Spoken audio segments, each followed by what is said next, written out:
Well, happy Friday, everybody. Ben and Woods, 97.3. The Fan, great to be here with you. Long-ish week, I feel a little bit run down on Friday, as is typically the case. We do a lot of talking in here. We did a lot of talking yesterday. Holy smokes.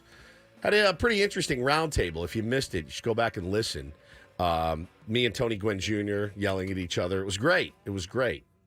Really enjoyed it. Why do you both hate Tony Gwynn Jr.? I love him. I have a man crush on him. That's how much I love him. This guy over but here. This one, No. I'm with Woods here. I love Tony Gwynn Jr. He's terrifying. He hates us. He hates us. I mean, and I don't know that he What does that say personally about you? hates us. He hates our takes and opinions. We're morons, which is fine. Thoughts, mostly on the game of baseball. Correct. But probably on basketball and football as well. Luckily for me, that's why I don't tweet about basketball or football, because I don't purport to know anything about either. I cannot speak intelligently about either of those. I've never really played them at any sort of level worth being like, well, blah, blah, blah. I mean, not that I've played baseball at a high level, but at least I've played baseball. But holy cow, it was great. And I'm sure Mike Schultz is going to light me up today at 9 o'clock this morning as well, when I bring up the exact same thing I brought up yesterday. But great to be here with you. That's really all that happened in sports yesterday was the roundtable. I did not see anything else. I feel a little bit in the dark. I know there was a football game. I think the Jets won it. But as far as baseball goes, didn't see anything. Nothing noteworthy anyway. So we'll try to piece together the next 3 hours and 58 minutes here on Ben and Woods this morning. I'm Woodsy.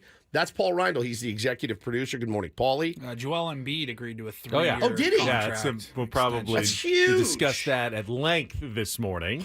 Massive. Good for them. The Sixers. Get one of our friends from Philly on, maybe, Paulie. We can talk about that. Get a break it Phillies down. beat writer. Yeah. Because, I mean, literally, there's nothing else to talk about. Contract extensions are always a funny story to talk about because you're literally saying, all right, nothing's changing. You're staying on this team and going to continue to play. You make more money, though. It's called getting a raise. Yeah, Let's get a raise. They get more money, but in terms of like the narrative of the team, okay, we're not changing anything at all. So there's no discussion there. Which is good, I think, if you're like, oh, good. Well, Joel. Continuity. Embiid's not leaving. Was he a free agent? I think he was going into free agent. Yeah, so they didn't want him playing on a 1-year deal, essentially. You can keep him there. 3 years, $193 million. Was that too much? Give us your thoughts. 833-288-0973. I'll spend the whole day talking about Joel Embiid. You know I can, and you know I'd love to. Ben Higgins, your friendly neighborhood sports anchor, joins us as well. Good morning, Benjamin. Good morning to you. How's everything? I'm good. I'm sorry to hear that you're feeling a little run down on a Friday. No, I don't really. Long week. It's been a long week. I feel actually pretty good. I feel pretty good. And it's probably based on my regimen. Your regimen. We talked about regimens yesterday. Right. I don't know. Oh, you said you had just gotten back from vacation. And you said, man, you're getting old when you're on a guy's trip.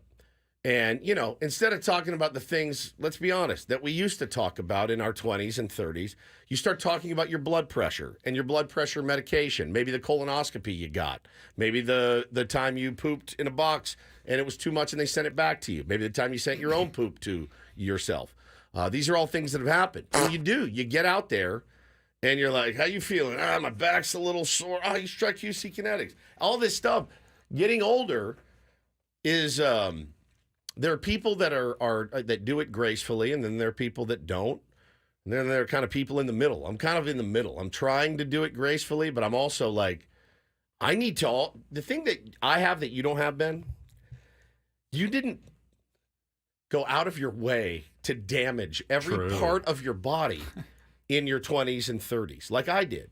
So I'm always waiting for the, hey, man, we need to talk about your comeuppance? Yeah, we need to talk about because I'll be honest. The consequences of your actions. Of your actions. And so I feel like I'm playing catch up all the time. And like, it's why you really never see me drink, don't do drugs. Like I'm just trying to, I don't even smoke weed. You know what I mean? Like maybe once a year, maybe. And it's legal. Like if you had told 18-year-old me, you could walk in a store and get weed one day. You're going to live in California. You can walk in and just get whatever weed you want. I would have been like, are you kidding me? And then you're going to tell them, but you're not going to really partake because, well, you're too old to do it. Yeah. Well, and so now, I'm trying to play catch up and be a little healthier. So we had brought up the golf trip and your routine, and I said, give me your routine. I want to know what you guys take on a nightly basis, because I said, when you hear mine, you're gonna die. You won't even believe it. I actually, and in case nobody believes me, the way that I did my regimen was I got everything out and I took pictures of each one individually. If you want to see them, I can show you guys. So I've gotten to the point where I have one of those long boxes with M, T, W, T, F, S, and S. All the way through, days a buddy. week. I do too. You fill them up each week so you don't forget to take any of your pills. Because if you had to look at each bottle every time, that would just be like take most of your evening trying to get ready for bed. So yeah, I put all my pills in every week into each little slot and then just pop them all at once. That is that's probably one of my favorite parts of the week, is when I get to the day that I'm out and I get to flip it open. And You fill them all? I love it. You like that? I love it. It's like a. That's kind of a grind. Like, I love it. It just makes me feel good. It's like the preparation. I like the preparation of getting them all together. You want to do mine? Come on over. I love it. Yeah. I think it's so fun. Now I do drop some Oh, on the I hate that ground. when you drop them and then little you're looking tiny around. ones. I'm like, ah! Where is that one? Where did it go? Saw my dog nibbling on one of mine. So let's start with Paulie, because I feel like his is going to be the quickest. Paulie, what do you take on a daily basis? Like I take a multivitamin. Okay. Like front Flintstones, like a chewable, or what are we talking about here? It's Men's Health. Men's something. Health. Men's multivitamin. Okay. And if I'm not feeling well, I have other like vitamin C Sure. specifically. Right, but daily. on a daily, like, that's it. that's about it. The multi. When do you take it? Usually in the morning. Okay. When I am not in a rush, or if I remember, it's right there by my bed. I have a thing of Pepsid AC tablets. Sure. Usually need one of those at night. Okay. To help with the chest pain, not chest pain, but Heartburn. like the heartburn Sure. type. And yeah, that's about it. All right. 33 years old, not bad. 34. 4, that's right, just had his birthday. That'll change at some point. sure it will. That'll change at some point. Benjamin. All right, I take simvastatin for my cholesterol. Okay. Keep it Simvastatin. keep it in range, In which it has check. done a nice job of doing so. I take amlodipine Besilit for my blood pressure, a little low dose blood pressure. I may be able to get off of it on my next checkup is coming up soon, Yeah. and they said let's see how you're Do doing it because you for- lost the weight, you're healthier. Do it for 6 months. But we'll see. yeah, we're Yep. testing, kind of seeing where I was only kind of in the borderline level, Yeah. but they were like, it's not coming down, so let's try that for a little while. I take a loratadine tablet every Okay. single night for my allergies. Every That's a generic for like Claritin. Okay. I take that. I take a vitamin D, tiny little jelly vitamin D supplement. Okay. I have no idea why. You need vitamin D. That's what they said. Yeah. They said you're low. When I did my last blood work, Same thing. like a year and a half ago, they said you're low on vitamin D. I said, but I get out in the sun and I golf, and that's usually Still where not vitamin enough. D is not enough. So I take vitamin D, and I take a low dose or baby aspirin for heart health, and I've done that for several years, and that's my nightly pill regimen. I could be wrong here, but I thought you were only supposed to take a baby aspirin I thought it did damage. I thought you were only supposed to take a baby aspirin if like you started to feel like I'm having a heart attack. I didn't know that you did it for. I don't know. My doctor Preventative. said just to take it every day. Is a baby aspirin for babies, or Yeah. just a really small? It's low aspirin dose. Both, pill? actually. Both. Yeah, both. Just a baby It's aspirin very pill. small, very tiny, 81 milligrams, very small. You guys ready? No. All right, this goes down every day. Okay. Every day and night. My cup runneth over. My pills runneth over. So mine's very deep and thick. I take fish oil for my heart. Okay. Cayenne pepper to Cayenne pepper. It's cool cayenne pepper. Like it's a pill in a pill in a version. pill. Yeah. Not just like adding it to your food. A shaker in my mouth. Oh, the somebody's spice gonna cabinet. get me doing that on video. That didn't look good. Also, it's good for your wiener. Just so you know. Cayenne pepper. Yeah. Just so you know. In what regard? I've never even heard blood, this. blood flow. Okay. Yeah. Okay. Shilajit. It is one. Repeat that again. Shilajit. Shilajit. Shilajit. Is it French? I don't know. It's one of the most nutrient-dense substances on Earth. Can help with slowing the effects of aging. I take vitamin A, vitamin D, vitamin K combo pill. It's called ADK5. My doctor recommended that. I'd call it DAC just because, DAK. Or CAD, either one. Yeah. Rosuvastatin to lower cholesterol. Fine, yeah. Ezetimibe, cholesterol inhibitor. I can't pronounce Wait, it. you got two. So, okay. Ezetimibe. Olmesartan for hypertension. Those are from the doctor. Hang on. I don't have the right music. Proceed. I take a men's multivitamin. In LR. addition to your AKD. Probably repeating some of those. Maybe. All right. Fine. Can't have too much. Yeah, you can. L-arginine, it's amino acid. Probably mispronounced that too. Helps your body produce protein. Also good wiener benefits. Glucosamine. Supports healthy. Isn't that good for your dog's joints? Yeah, well, and your joints. And your cartilage. joints, okay. Yeah, love glucosamine. L-carnitine helps turn fat into energy. You'd think I'd be more energetic. Magnesium supplement every day. Helps with blood pressure, also anxiety. Vitamin C gummies and apple cider vinegar gummies and creatine gummies. What does the apple cider vinegar gummy do? Supports immune system. Immune system. Yeah, that's might be a bit, the apple cider. It might be, but they taste pretty good, so I eat them. And creatine gummies every morning before I start my day. Every day. Wow. It's a lot. So now that I'm thinking about it, I could probably add a couple of things. They're not like pills, though. Like, would MCT oil be part of your regimen? I take that every morning, too, 'Cause I in my put- coffee. Okay. Every Yeah. morning has to go in my coffee or a smoothie, whatever. Yes, Fritz. Has to have it. I take a low-dose Adderall for my very, very severe ADHD. So...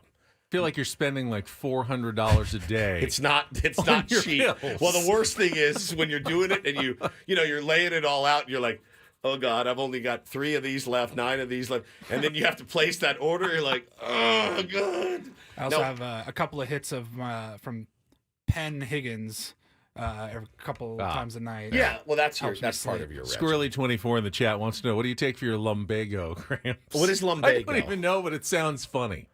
If there's any other supplements that you guys recommend, let me know because I just feel like I did overkill. If you're a supplement dealer out there, I'm your guy. this is your client right here. I did overkill on all of the things I shouldn't have done: booze, alcohol, booze, drugs, everything else, cigarettes for years. For years, I overkill. Lumbago or lumbago, it's an outdated term for lower back pain. Don't have any. Feel great. I do have it then. I No. have, you say lumbago, I say lumbago. Lumbago. And so I did overkill on all that for years. And so now I just go overkill on trying to do it on healthy things.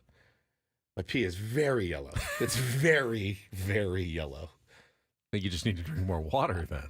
I know could- you drink more water than anyone I've seen. I drink more water than anyone on the planet. I drink 2 to 3 of these. That's like a gallon, essentially. 3 gallons every day. So I'm, yeah. So anyway, if you have any supplements that I'm missing, let me know. I'd be happy to add to the... People are worried we're violating HIPAA, like doctor-patient privacy. It's not our doctors who are revealing this. We are more than I didn't have my allowed to reveal our own pill regimens. Dr. Dominguez on there. Listen to this guy. His blood pressure is this. Like, that would be a problem. Shout out Dr. Dominguez, by the way. He's huge tier 1, huge Padres cool. fan. Love him. And every time I go into his office, he's like, all right, well, how's the diet been? It's been okay, up and down. Working out, yeah, actually getting a little better with workouts. All right, well, let's check your blood pressure's through the roof, dude. All right, we're going to get you on a low dose of this. I'm like, son of a bitch. So, all right, I'm getting some good recommendations in here. I will get these going. Obviously, I started the show saying, nothing else to talk about. I'm not an idiot. All right? I'm not a hater. I am a hater, but I'm not an idiot. He is unreal. He's unreal. There's only one thing that I dislike about Shohei Ohtani. Plays for the Dodgers. And did so very affordably. Yes. But otherwise, I don't have any personal grudge against him. I didn't like the... Like, would it be better if they signed him to a real contract? Like, let's say, like, Yeah. $500 million real dollars instead of $700 deferred fake dollars? Would it... Where it's like, This has the potential to be franchise crippling if it doesn't work out. Well, his deal does have the potential to be franchise crippling. I think in the deferral years when they have to pay him $68 a year, but he's made so much money. And I talked to people in the game that said, obviously the money he brings in you would see Bob Nightingale tweeting out for once a week. Well, they've just signed the Japanese pickle company. They've just signed the Japanese candy bar company. They just signed 2 Japanese automakers. They're taking all the money that they're making, they're putting it into account, they're earning interest off of that account, and then they'll be like, here you go, bud, and stroke him a check. I mean, no one he's ever going to pay accused for the himself. Dodgers of not being smart. No, they're smart. They're a smart team. Yeah. There's no doubt about that. They may not have the pitching to get it done this year, despite all their smartness. Right.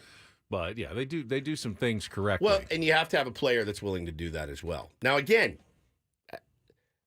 I think based on what happened at the beginning of the year with Shohei, yeah, man, I think some of that rubbed me the wrong way. I think it did. But as far as a baseball player, he's superhuman.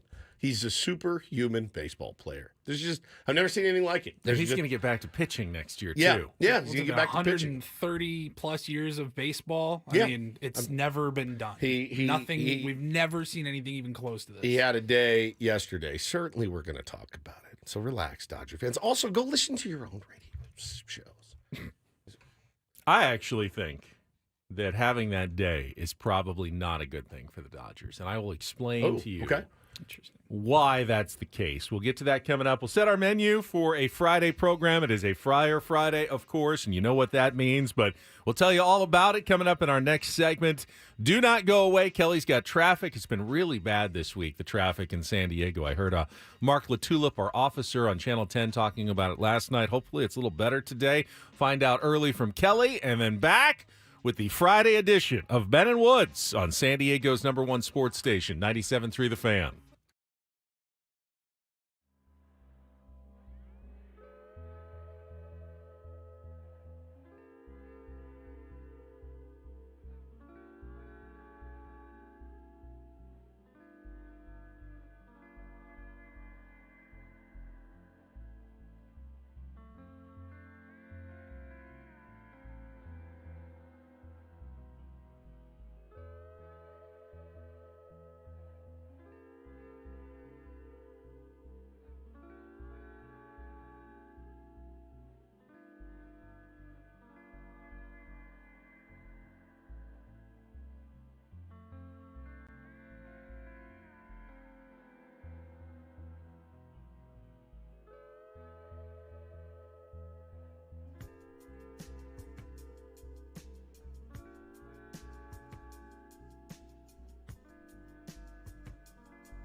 Hamul Casino. Fun above all else.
Hamul Casino.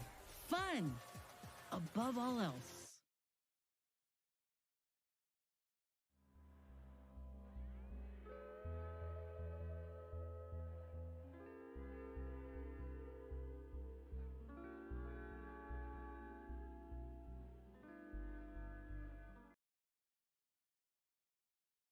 I was a little bummed didn't get to go last night. I was on the air at 6:00, and I think the event was like 5:30 to 7 or so. But I wanted to congratulate our guest from earlier this week, Michael King, and his wife Sheila, who successfully launched the King of the Hill Foundation yesterday in an event at Singing Hills Golf Course. And we did get a 10 News camera down there, so I got to see some of the video. I saw Joe Musgrove was there. Mark Grant was definitely in attendance. I saw Eric Rupner was there, and they had some auction items, Padres jerseys. Looked like a Dylan Cease artwork was up for auction, as well as they raised some of the first funds for the King of the Hill Foundation, which, if you listen to the interview we did from the dugout earlier this week with Michael King, is about battling type 1 diabetes and other autoimmune diseases. Sheila Hill King was diagnosed with type 1 diabetes, like my son has it, and they're looking for ways to at least identify it in potential people who are at risk, who have a genetic predisposition, and then maybe delay the onset because it can hit at any time. It can hit when you're, 3 years old. It can hit when you're 13, like my son. It can hit in your early 20s, like Sheila King, or you could delay it. It could be longer. And the more you live without it, the better. You want your pancreas working as long as possible before you have to start taking insulin shots all the time. So they're going to be contributing to research and funding to fight the disease, which is a great cause. And it's great to see Michael King so quickly getting involved in the community. It's very easy when you're new to a city, you get traded, like give me a year or two just to get my feet wet and understand where I am. But he's like, no, let's jump right in. This is a great community for medical research, especially with Dexcom is here based in San Diego. And they're like, this is important to us. Let's get this started. And they picked a day. It's an off day, and they just did it yesterday. So good for them. So you weren't able to go down? I didn't. We did send a photographer, though. So. But surely you made a large donation. I have not made a donation yet. I was not at the event. It was an auction at the event. They have a thing online. Do they? Yeah. Oh, okay. They do. It's King of the Hill I don't Foundation. have the internet, so. You don't have the internet?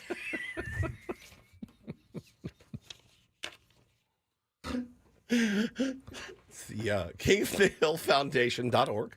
You just go there, and then you just click on donate. They have there's like a button, and you can do a monthly, one time. You can do one time. I'd monthly, like to donate maybe my time, like emceeing an event for them or something. I got it. That's more valuable than money, right? I think what's the purpose of the foundation? To raise money? Yeah. Get the message out. Well, we just did that. Yeah. So we're good there. Yeah. That part has been done. We did it. Feel good about it. We got it out there. Anything to not spend a buck. This man. You can do a quarterly donation or A quarter. I would definitely donate a quarter. 1 quarter. That's not an option. Is that not what a quarterly donation means? The lowest amount that you can give, or you can do other amounts. So I guess you could do a quarter, but I will stab you if you just give a quarter. I'd like to do a quarterly donation. How much?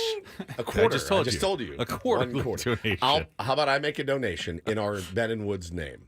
No, and we'll get. I will make the donation. I will find the website. I will do the donation. I'll just tell you, it's kingofthehillfoundation.org. You've already given $17,000 to the Peter Seidler Legacy Fund this year by winning all your baseball games. I will make it generous. I will handle the Michael King of the Hill Foundation donation on our behalf. Oh, okay, good. Ben Woods and Paul. Great, thank you. Orthodox says Ben supports with good thoughts and vibes. Hey, I'm not actually going to give you any money, but I will send you my good vibes. Good vibes. I do think, and you can make fun of me for this. I do think that I don't have the funds to make a huge difference. I know every little bit counts, but I feel like I can make a difference in terms of getting the message out and helping in that way, like talking about it right here. So do both. I think that's the more important thing that I can do. You're unbelievable. It's unbelievable. He's selling us. He's selling us as to why he can't donate. Lie to us. That's what we just want you to go, oh, yeah, no, I was planning on it. I didn't do it. It's very easy. Just, you don't have to be honest. George Washington over here. Too honest. I cannot lie. I did chop down the cherry tree. This is why you can never be a politician. He just can't even tell a lie. That is going to be a problem, isn't it? When we run for mayor and you're my deputy mayor. Oh, my Lord. You're going to be in charge of most of the lying. lying. Guys, we never got that email. I don't know what to tell you. I looked at my spam. Mayor Higgins did not see it. So I don't know what to tell you. Resend it maybe. But yeah, sorry about that. Any other questions? No, Michael King is awesome, dude, and just a great guy. And, I did think, and this is, your baseball coverage mind is wired this way. You're like, we've got him for a year after this.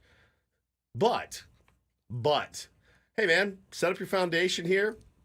We're going to get something done. We'll get something hammered out. We want you here for a long time. Yeah, I mean, it's not out of the realm of possibility to think. And by the way, who doesn't want Michael King here for a few more years? It's a good sign that he had the full backing of the Padres organization. 100%. You had the CEO there. You had, full help from the Padres organization.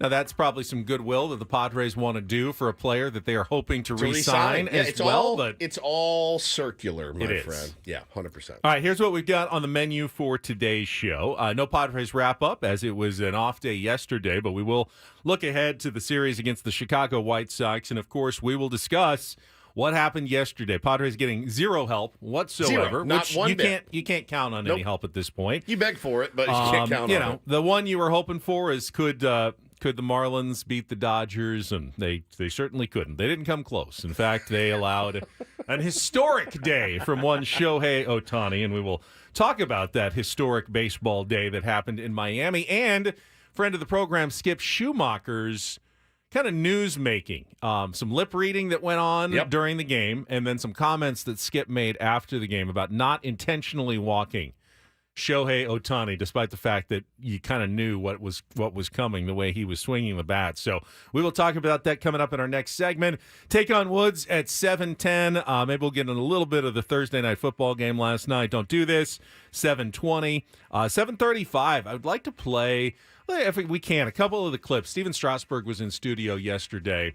Hasn't done much media, obviously, after his retirement, and came back to talk to his former Aztec teammate and friend Tony Gwynn Jr. in studio yesterday, and we've got some of those cuts, and we can talk a little bit about Steven Strasburg in our 7:35 segment. And then guests in the second half of the program, Jake Mintz. Is it Jake again? The newly wedded Jake is going to be back with us? Jordan was last week. Oh, that's right, because I was off last week. So the newly wedded Jake will be with us from Cespedes Family Barbecue at 8. Ronald Report at 8:35, and then the Manager's Report with Mike Schilt, the penultimate regular season Manager's Report, coming up at 9 o'clock, and we'll talk to the skipper as he gets ready to host the White Sox this weekend. So that's all coming up on the program. Next, though, we'll get into a little Ohtani talk and Skip Schumacher and everything that went down in Miami with Bennett Woods on San Diego's #1 sports station, 97.3 The Fan.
It's Joe Musgrove night at Petco Park, last Friday home game of the season, and it's a terrific pitching matchup in store as he goes up against Garrett Crochet. Now, you think 6-12 is not a great record, but of course he hasn't gotten any offensive support. 3.78 ERA. He has been one of the top pitchers in the American League this season for the Chicago White Sox. So we'll see Joe and Garrett Crochet tonight at Petco Park at 6:40. Sammy Levitt with your Eco Water SoCal pregame show at 5:40. Yeah, one of the guys the White Sox decided to hang on to at the deadline, and remember, I mean, it was Garrett Crochet was like, you can trade me, but I want an extension, and I will not pitch out of the bullpen. And then I think teams were like, I wonder if they'll trade him in the offseason, though. maybe. Because from everything that I've read, there really isn't much hope of turning it around anytime soon for the Chicago White Sox. Not only is there not much hope, their GM, Chris Getz, went on the broadcast and goes, yeah, we're not going to be super active in free agency. And we've got guys here. It's like, what are you talking about? He said something to the effect, well, they're going to lower payroll. Yes, they're going to lower payroll. And from a team that he said something to the effect of, if you had told me in spring training that we were going to lose 100 games, I wouldn't have been surprised. Right. Now, 120, now that shocks me a little bit. But you have a GM who fully admits he put together a triple-digit loss team that is traded away most of the talent that they had and is going to reduce payroll in the offseason. Like, what are they even doing in the league at this point? And again, there was a huge article yesterday that dropped and was talking about the analytics that they use in Chicago. And I'm not kidding you when they say the analytics, the guys from the minor leagues, I think they spoke anonymously, and they said they had different sets of data. They said it was comical. No one knew what they were doing. And a minor league pitcher said, you know what the advice he got from, his development coaches trying to develop him to the big leagues? Work on your command more. That's what they said to him. That was his... Yikes. That was his, like, all right, I'm going to send you off with some info here. Go work on your command. I'm picturing Ruben Niebla walking for a meeting at the mound saying, hey, you need to command the ball better. Oh, no kidding. Good luck. It's like little league parents sitting in the stands. Throw strikes! Throw strikes! Really? It's not helping. Dad, I'm 7. Keep your eye on the ball. Keep your eye on the ball. At least that's an actual bit of advice. Yes. That like a kid could think about. Okay, I'm going to keep my eye on the ball. It's also advice that a kid could come up with. Like, oh, really? Keep my eye on the Throw ball. strikes is not a tip at all. It's like saying, get a hit. Get a hit. Come on, Paul. Get a hit. Get a hit. It's like, I'm trying. Oh, okay. All right. It just, again, go work on your command was the extent of Yeah. the information Telling someone to throw strikes implies, oh, maybe they're just nibbling too much, and they keep, Dad, I'm 7. I'm not locating my cutter at all. My cutter is not cutting. Stop trying to get him to chase off the outside corner. You need to throw strikes. No, how do I throw strikes? Tell me, how do I actually get the ball over the plate? I'm 7. I'm dreading it. I'm dreading how many parents I'm going to have to choke out in the stands in the next couple of years. I'm like, hey, stop. Well, Joe's coming off a really good start. In fact, he's been good for pretty much every inning since he's come back, save one, which is really weird and still has no explanation. But if he pitches well again today, I'm going to completely flush that one inning from my mind and go, there was something weird that was going on there. Tipping maybe something like that. But we'll see what happens tonight. Again, Joe Musgrove, Garrett Crochet, 6:40 first pitch here on 97.3 The Fan. Let's get into what happened last night in Miami, though, with Shohei Ohtani. And you know why I'm hoping this actually is not a good thing for the Dodgers. We'll do that right after a check of traffic here on 97.3 The Fan. From the 97.3 The Fan Traffic Center, here's Kelly Danick. Traffic is sponsored by the Mini Donut Company. Yeah, that sounds so good right now. We've got a big problem out of Santee, westbound 52 past Mast Boulevard. This accident involving a couple vehicles, which resulted in a vehicle fire. Got the left lane blocked, so just give yourself extra time if that's your route, West 52 past Mast Boulevard. We've also got a stalled vehicle on the Fairmont Avenue on-ramp to westbound 8, kind of on a blind curve there, so take it extra carefully. And in the North County, Cordell traffic cam shows this collision northbound 15, just past Belicita. Car and motorcycle involved over the right shoulder. Sometimes an entire donut just seems a little too much. I don't think so myself, but apparently a lot of people do. Enter the Mini Donut Company with dozens of rotating, traditional, and seasonal flavors. The Mini Donut Company is perfect for office catering, parties, weddings, Kelly's Belly, or fun treat for the whole family. Visit getminidonuts.com. I'm Kelly Danick with Ben and Wood, San Diego's #1 sports station, 97.3 The Fan. All right, Kelly expounding on mini donuts this morning, getting us all a little bit hungry. So I've never looked at a donut and said, wish it was smaller. I wish it was smaller. Never. But small donuts are fantastic. Yeah, but you eat way more. But then you just eat 7 of them instead of 2. Oh, I want a donut. So, contrary to popular opinion, I'm not a Dodger lover. I may not be quite as intense of a Dodger hater as you are, Woods, but I am far from a Dodger lover. I don't think even you, though, gonna really have any shade for Shohei Ohtani today. I have a little. You can have shade for Major League Baseball. You just showed me something incredible. I cannot believe this, man. I really cannot believe this. Somebody went to Instagram. It was our buddy Connor went to Instagram last night and clued me in on it. He goes, go look at MLB's Instagram. And so I did, and I went, holy cow. So Ben and I just looked again and checked the number of posts about Ohtani. And I said, well, certainly some of these have to be weeks old. I mean, obviously he's probably the biggest player they in the do world. post about him a lot on their social channels. Which as you which should. I understand. As you should. Taking advantage of their international audience. You guys, I am not kidding you when I tell you 22 posts about Shohei Ohtani in 19 hours. 22 posts. You can get arrested for that. If you have a female that you're interested in and you do 22 tweets about her or 22 Instagram posts, you need to be arrested. They're stalking you. That's stalking. This is a stalking violation. So yeah, they went hard on Shohei Ohtani last While night. he's scrolling it through them.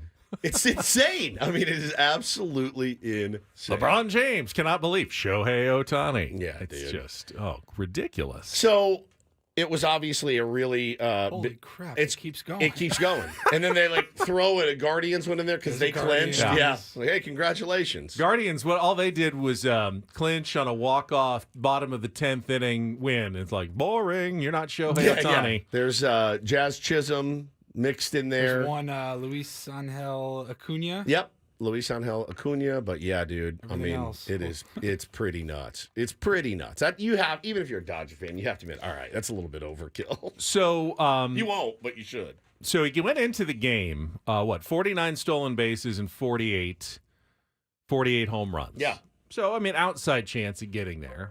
Quickly took care of the stolen base element of it, I think in the 3rd inning. Got his 50th, then 51st. But didn't look like the home run thing was going to happen. As in his first 3 at-bats, he got hits, but no home runs. So he's 3 for 3, no home runs. But then in the 6th inning, hits an absolute tank off the bullpen pitcher for the Marlins. So he gets to 49, and it looks like, okay, he's probably going to get at least one more at-bat in the game. Comes up in the 7th inning, and the cameras catch our friend Skip Schumacher, manager of the Marlins. And they're getting bodied at this point. And clearly someone in the dugout had said to him, hey, should we just walk him here? Yeah, we put him on here. Let's not be on the wrong end of history. He's murdering us. Just do the smart thing and let's walk him. And Skip's response, if you can read lips, was essentially, Wasn't that hard. yeah, He said F that. F that. You know, I respect that guy too much. Yeah, I got too much respect for that guy. To walk him here. We're going to pitch to him. And they did. And, you know, he had another home run and became the first and only member of the 50-50 home run stolen base club in baseball. And as much as you would love to see the Marlins, you know, try to win that game and rally back, I mean, the Padres want more than any other team in baseball right now. The Padres want the Dodgers to lose, and they want their opponents, even the Marlins and the Rockies, to do whatever they can to beat the Dodgers. And perhaps competitively, the best strategy would be to walk Shohei Ohtani. Yeah. They weren't coming back in that game. No. And I think Skip was absolutely right about that. Do we have Skip's comments after the game, Paulie? What he had to say. So he was asked about it, pitching to Shohei Ohtani, and here's what Skip Schumacher said. I think that's a bad move, baseball-wise, karma-wise, baseball god-wise. You go after him and see if you can get him out. And I think out of respect for the game, we're going to go after him. He hit the home run. I mean, you know, that's just part of the deal. He's hit 50 of them. He's the most talented player I've ever seen. He is doing things that I've never seen done before in the game. And if he has a couple more of these peak years, he might be the best ever to play the game. So I just, as a fan, I wish I was in the stands, not in the dugout, seeing it. But it's I'm proud of like the guys that were attacking him and not scared of him. And that's how you should go after it. And then he hit the home run. I mean, I know Bauman didn't want the home run to be hit, but he hit it. And so it was a good day for baseball, a bad day for the Marlins, but a good day for the game of baseball. Yeah. Now, had it been a one-run game, up one, down one, dude. totally Yes, different totally situation. Any problem with Shohei hitting again?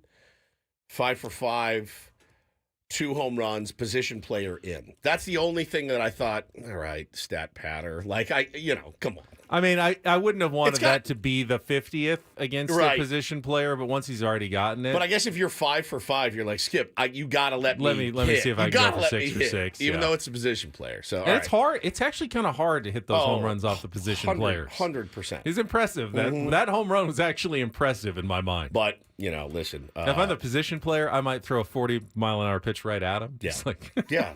I don't Just wanna as a joke. I don't want to give up one. I'm not giving up one. Nah, whatever. It's over. It's fine. Great day. So whatever. why do I say this could actually be a bad thing for the Dodgers? Having a red-hot Shohei Ohtani is clearly a good thing. They scored 20 runs. You know what Mookie Betts and Freddie Freeman did in that game? What? Nothing. No runs scored, no RBI. I think one single, 1 for 7, with no runs scored and no RBI, and they still scored 20. Yeah, you don't on the back of Shohei Ohtani. You don't throw that man anything near the zone ever. When you get to the playoffs and you take your chance. Where's he hitting in the lineup now? 2? First. Oh, he's still hitting first. He's leading I thought off still. Mookie was No, okay. Mookie was thinking he was going back to lead off, and they said, no, we're leaving Shohei there. I got no problem. And now, the thing about Shohei, and he's exhibited it this year, if you put him on, he's probably going to swipe a bag off of you. So that's something immediately. I'm going to pitch around him, try to get him to chase, but if I do put him on, it's a double. That's tough. In the first inning, going up against the Dodgers, it's a real big advantage for them, which, again, is why... Look, I see them all the time. They're lamenting their pitching injuries, et cetera, et cetera. I understand that. I'm sorry, man. You have the best player on the planet. No one's going to feel sorry for you. And then hitting behind him, another one of the best players on the planet. Then hitting behind him, another one of the best players on the planet. No one's crying for you guys. Seriously. And you can't. Like, I legit had a guy last night going, well, we may be favored in every series, but we are the underdog. And that's the stuff that makes me want to die. No one with Shohei Ohtani can be considered an underdog. You're just not. He's the best player in the world, can change the game in so many different ways. And yeah, I mean, everyone is hurt. Everyone has been ravaged by injuries this year. The Padres certainly have. So nobody's going to feel sorry for you about your pitching. So this may be a little wishful thinking on my part as a Padres fan, but I am taking my experience as a Padres fan and knowing that when there's so much made about individual accomplishments during a season, it's not necessarily great for the team. No, it's not. And when I tweeted yesterday, please let this be the pinnacle of the Dodgers season, I can absolutely see a timeline in which when the Dodgers look back at 2024, they go, yeah, the highlight of our year was that. Remember that day Shohei went 6 for 6 and joined the 50-50 club? Yeah, it didn't work out after that. We just didn't have the pitching horses in the playoffs. But, wow, that was such a great day. Because you know why I know that?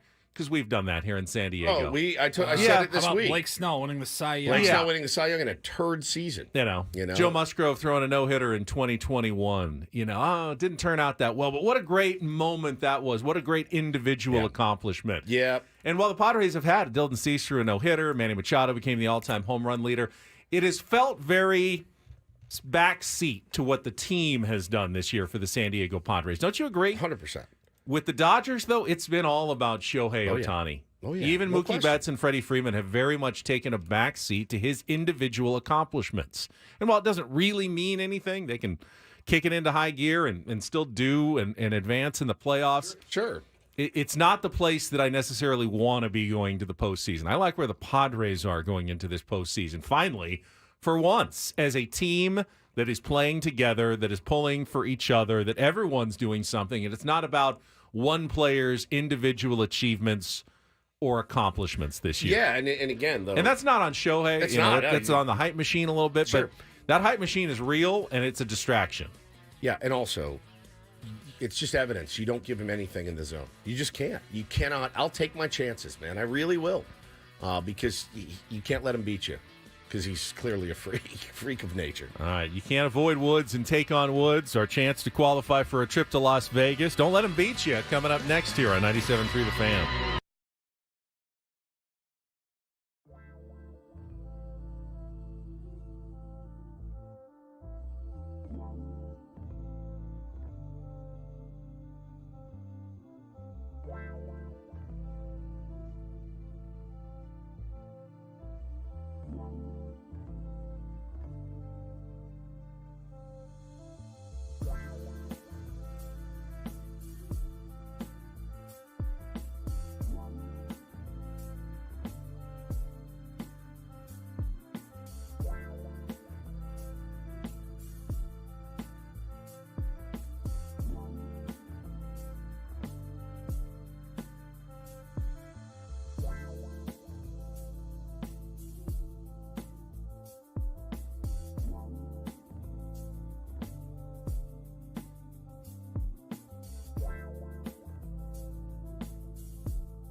Good question from Eric in our YouTube chat during the break. He said, what are the chances of Fernando Tatis Jr. ever joining the 50-50 club? He's one of those guys that has it in him, I think, if So he's yeah, healthy. he's hit 42 Yep. in 130 games in 2021. His career high in stolen bases is 29, but he certainly has the speed to do it. Let's go 30-30 first. I and then think we'll build I up think from he there. absolutely could. I don't know that I want to see him go after it for the same reason that what Shohei Ohtani has done. You're putting a lot of strain on yourself when you're stealing all those bags. I think part of the reason Shohei felt like, let's go for it this year. Yeah. He's not putting any strain by playing the field even 1 second of the season. So he got plenty in reserve. He's just sitting on the bench for, a good most of the game. And he gets out there, all right, let's do something while I'm out here at least. Yeah, if the Padres draft, if a right field prospect popped up and was like, dude, this kid is unbelievable. We got to find a way to get him in the lineup. Toddy, you're going to be full-time DH next year, and you're just going to focus on hitting and running bags, which they never would do because he's got a rocket for an arm. He's a platinum glove winner. But in that kind of dumb scenario, yeah, I think when you don't play the field every day, and this is not a knock on Shohei. He is a pitcher that is rehabbing, which is the fact that he's done this. Like, hey, I had surgery on my elbow. I'll just go hit 50-150 right now, and no big deal.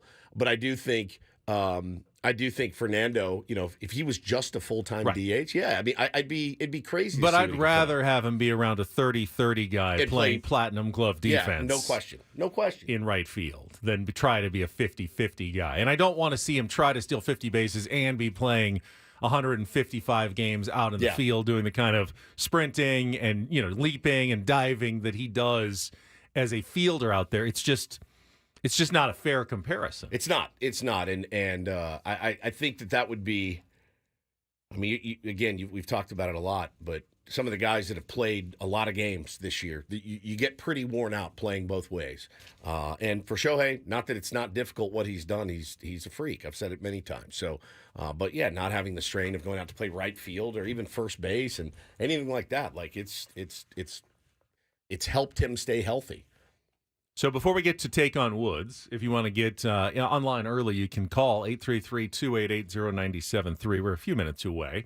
Update on the playoff chase from yesterday. So with the Dodgers' 20-4 win over the Marlins, Padres fall 4 games behind the Dodgers with 9 to play. Now, they do have the tiebreaker, and they have 3 head-to-head matchups. So essentially, for the Padres to win the NL West, they will need to sweep the Dodgers and finish 1 game better than them in the other 6. Okay. With the Padres playing the White Sox and Diamondbacks, and I believe all 6 for the Dodgers are against the Rockies. 3 in L.A., 3 at Coors Field. So, like, if you Nice sweep, to see them get a break. if with you the sweep the scheduling. Dodgers, well, I mean, you play the same get it. schedule, so you get can't it. complain too much. I've seen but crazier things happen.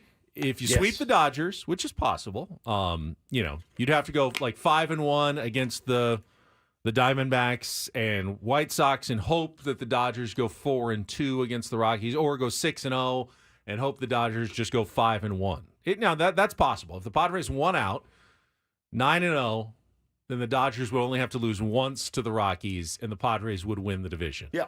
But that's not much margin for error. You lose once to the Dodgers, essentially you're going to need the Rockies to pull off like 2 series wins or a sweep of the Dodgers. Probably not going to happen. So your best path is to either win them all or win all but one and get minimal help from the Rockies the rest of the way. Not impossible, but certainly not likely either. So 4 games back, 9 to play. In the wild card race, everybody won yesterday. The Arizona Diamondbacks got 12 strikeouts from Brandon Pfaadt as they beat a slightly hungover-looking Milwaukee Brewers team 5-1. So, did you watch? I watched a little bit of it, yeah. But I didn't see the interview, though. So they go down to Reese Hoskins, who was given the day off yesterday, and he is sitting on the sideline, and his face could only be he could only be characterized as looking, well, very worn out. And usually in one of those in-game interviews, like, hey, I got the day off, and let's chop it up, let's have some fun. He was like,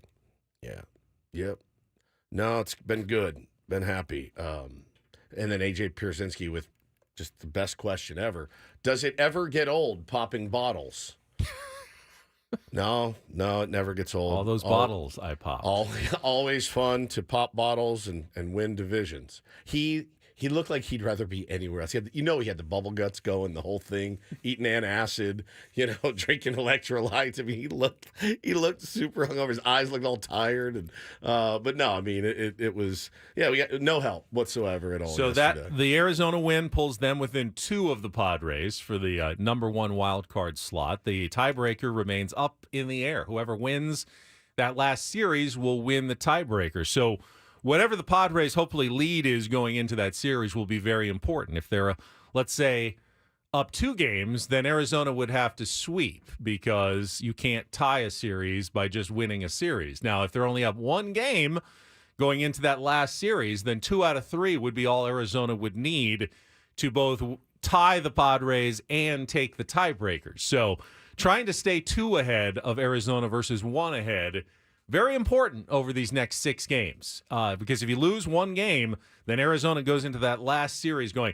hey, all we need is 2 out of 3, and we can pass the Padres. The Mets already own the tiebreaker over the Padres. They are also 2 games back after they beat the Phillies 10-6, 4 home runs. Taijuan Walker, not good for the Phillies. He's laying it in there, man. And the Mets are 3 straight games with double digits. First time in franchise history, so they've been hitting even without Francisco Lindor, so no help there. And the Braves got a 15-3 over the Reds. I told you there was no chance the Braves would lose with Chris Sale on the mound, and they didn't. Michael Harris, 2 home runs, 4 RBI. They remain 2 games behind Arizona and the Mets and 4 games behind the Padres. And, of course, the Padres have that tiebreaker. So while the magic number remains 5, that's still a good place to be. And that any 5 wins combined with Braves losses clinches at least a playoff spot for the Padres. But they did not get any help whatsoever yesterday from the rest of the National League. Well, I mean, the only help that the Padres get is that the Chicago White Sox are coming into town, and that's a team that you should beat. That's a team that you should handle. And listen, I'm not saying that they will, but, we talked about on the roundtable yesterday, I think Craig said you have to sweep this team, and I just – Tony said, hey, just can't. win a series. Take 2 out of 3. Yeah, and I mean, I said the same thing. Like, going into this series saying anything less than a sweep is unacceptable, you're setting yourself up for failure here, man. It's hard to sweep a team, especially, again, a prideful team that does not want to be a part of history. Nobody wants to be a part of the worst team of all time. No one. And, there's a couple of examples that it happened, and they've been playing better baseball lately in the Chicago White Sox because they don't want to be on that side of history. They will be bringing everything they have. Will it be enough? I have no idea. But, based on their record, Ben, you should handle them. Yes. Yes. Based on their record. Based on their record. Of 117 losses. You should handle them. You should handle them. Today is kind of the pivot game of the series. That's their best pitcher. Yep. This is their chance to keep one close. That's kind of,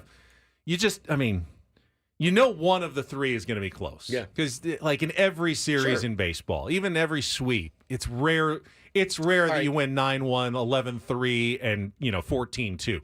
You have to win at least one close game to sweep a series generally. Ask if you're a Dodger fan listening or you're a Dodger fan online, you expected to sweep the Marlins. You didn't. They Correct. didn't. Correct. They lost the first game. They did. And the fact that they won 20-4 yesterday doesn't negate the fact that they lost the first game. They all count as because one. there's probably going to be a close one somewhere in a series, and you got to figure out a way to win that close one. Dodgers didn't. Hopefully the same thing happens when they play the Rockies. So again, if you're sitting there here today as a Padres fan saying if they don't sweep, we're dead. Number one, we're not. We're still in a good position. What you can't do is you can't lose this series. You can't. Correct. That's one where I'll go, you know what? Yeah, that's unacceptable. That can't happen. But even if that happened, if you drop 2 out of 3, you're still okay. You're still okay. The Mets are red hot. They're just red hot right now. You wonder when they'll come back to earth, if ever. They could be this year's Diamondbacks, the way that they're playing right now. But we could be this year's Diamondbacks. So makes it certainly fun. But it's not going to be an easy. It's not going to be an easy next couple of weeks at all. No, it's not. It's not. And it's not easy to take down Woods in our musical trivia challenge. That's why the prize is so good. A trip to Las Vegas. Let's do it. It is time to take on Woods.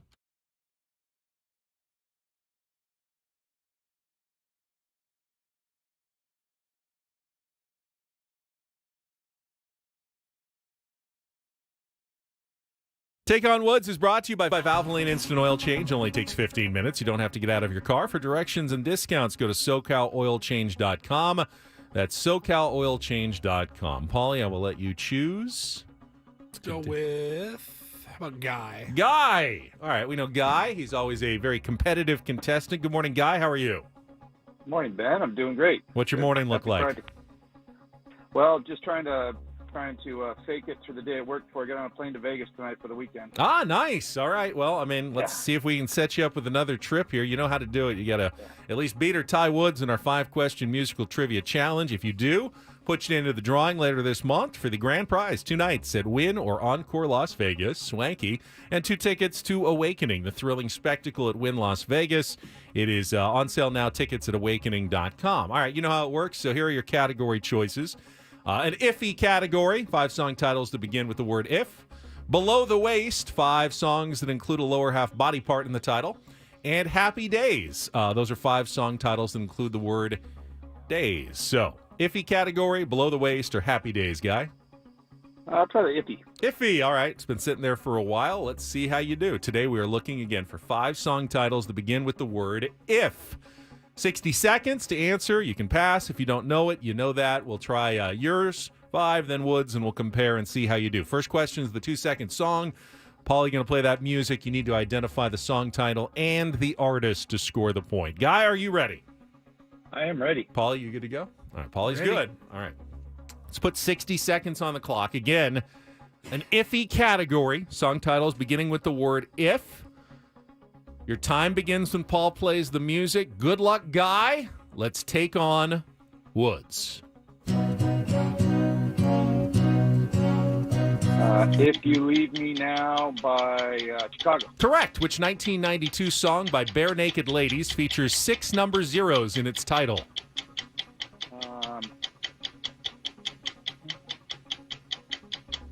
Pass. Huey Lewis sings "Girls Don't Cry and Tell Me Nothing." Girl, don't cry and tell me nothing's wrong. And you've been thinking that I've been drinking. In which 1983 hit? If This Is It. Correct. Cher wears a leather thong while performing If I for. Could Turn Back Time. Correct. Which 2010 country song was the debut hit single for the band Perry?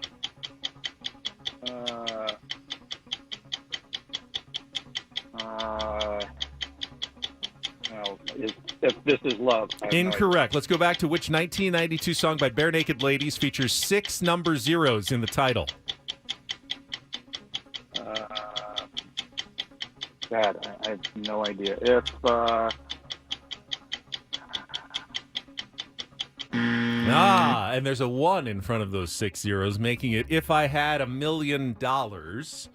And then the band Perry's If I Die Young. Woods doesn't get any of the country either, though, guys. So usually his ceiling is 4. You got 3. We'll see if that's good enough here today and take on Woods. All right, Woods returns from his isolation, meditation, headphones on. Guy's score is locked in. Oh, Guy. 60 seconds back on the clock. Guy. Woods does this without the safety net of the category. Your time begins when Paul plays the music. Good luck, Woods. Let's take on Guy. Pass. Which 1992 song by Bare Naked Ladies features 6 number zeros in its title? If I Had $1 Million. Correct. Huey Lewis sings "Girl, Don't Cry and Tell Me Nothing's Wrong," and "You've Been Thinking and I've Been Drinking," in which 1983 hit? If This Is It. Correct. Cher wears a leather thong while performing for sailors aboard the USS Missouri in a controversial music video for which 1989 hit? Life After Love. Incorrect. Do you believe in life after love? Incorrect. Which 2010 country song was the debut hit single for the band Perry? I knew. He hates the country. Pass. All right, go back to the 2-second song. If You Leave Me Now by Seals and Crofts. Incorrect. All right, which 2010 country song was the debut hit don't single know. for the band Perry? Perry's Taint. Incorrect. And Guy, congratulations. bless. You have beaten All right. Woods 3-2. Give me the category. It's an iffy category. If I had $1 million, if this is it. They all start with the word if. If You Leave Me Now. It's Chicago, though, not Seals and Crofts. Idiot. And then if I could turn back time. And That's then the the other band Perry is If I Die Young is what that one's called. It's a weird name for a band. The band Perry. Right? Yeah. It's like Ruth's Chris. It doesn't make any sense. It's not Ruth Chris. It's Ruth's Chris. That doesn't make any sense. That Chris belongs to Ruth. The Chris is Ruth's. It is. So, Guy, congratulations, by the way. Way to go, Guy. Thank you. Yeah. Thank you. He's heading to Vegas anyway this weekend. Oh, is he? All right. Hang on the line. Paulie That will was put your tough, information dude. in. Woo! So, there was a steakhouse in New Orleans called Chris Steakhouse. Chris, It's not just Chris. Chris's. It's just Chris Steakhouse. Ruth bought it. Okay. And then said, all right, now it's my steakhouse. So it was Ruth's Chris Steakhouse. And thus, a franchise was born. Ruth's. Don't say you don't learn anything on Ben Woods. If you want news and notes about upscale steakhouses, I'm the We got person you. to I come got to. you 100%. Or a guy that Have you just, ever been to, speaking of steakhouse chains, so have you ever been to Morton's Of course. the Steakhouse? Love it. No menu. What do you mean no menu? They don't give you a menu. They just come out and they bring out all and show you all the food. The steak I don't remember cuts, that at the all. side I've been to dishes. Morton's like 12 years, I mean, you can but- ask for one if you want, Oh. but they will not actually present you with a menu. They will show you the meat, as it were. You don't know? You don't remember that? It's been a long time since I've been been. a At least that's long what they used to time. do. I haven't been in a while. I know that I've been to steakhouses. They bring out like the cuts of meat. This is the ribeye. This is the baseball. That's Morton's. Yeah. Okay. That's all right. Morton's. Just give me the menu. I know what it is. What about Smith and Walensky? Ever been to that one? Delicious. Yes. You can get Known some for their homemade seafood steak there. sauce. Oh. There is very good. Yeah, I love it. One right there on the Vegas Strip. Actually, I've been to that one for sure. I have too. We need to get to a gentleman's steak dinner soon. It's a wonder why we both take cholesterol and blood pressure medication. At least I get my Shilajit in me. Okay. Guy is a very, very worthy opponent. He is. All right, Very good. Don't Do This is coming up next. Let's see. We have a NFL quarterback in trouble for going over the top on a celebration, and it's not the quarterback you might expect. Get to that and more coming up after a check of traffic with Ben and Woods here on 97.3 The Fan.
Hamul Casino. Fun above all else.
Hamul Casino.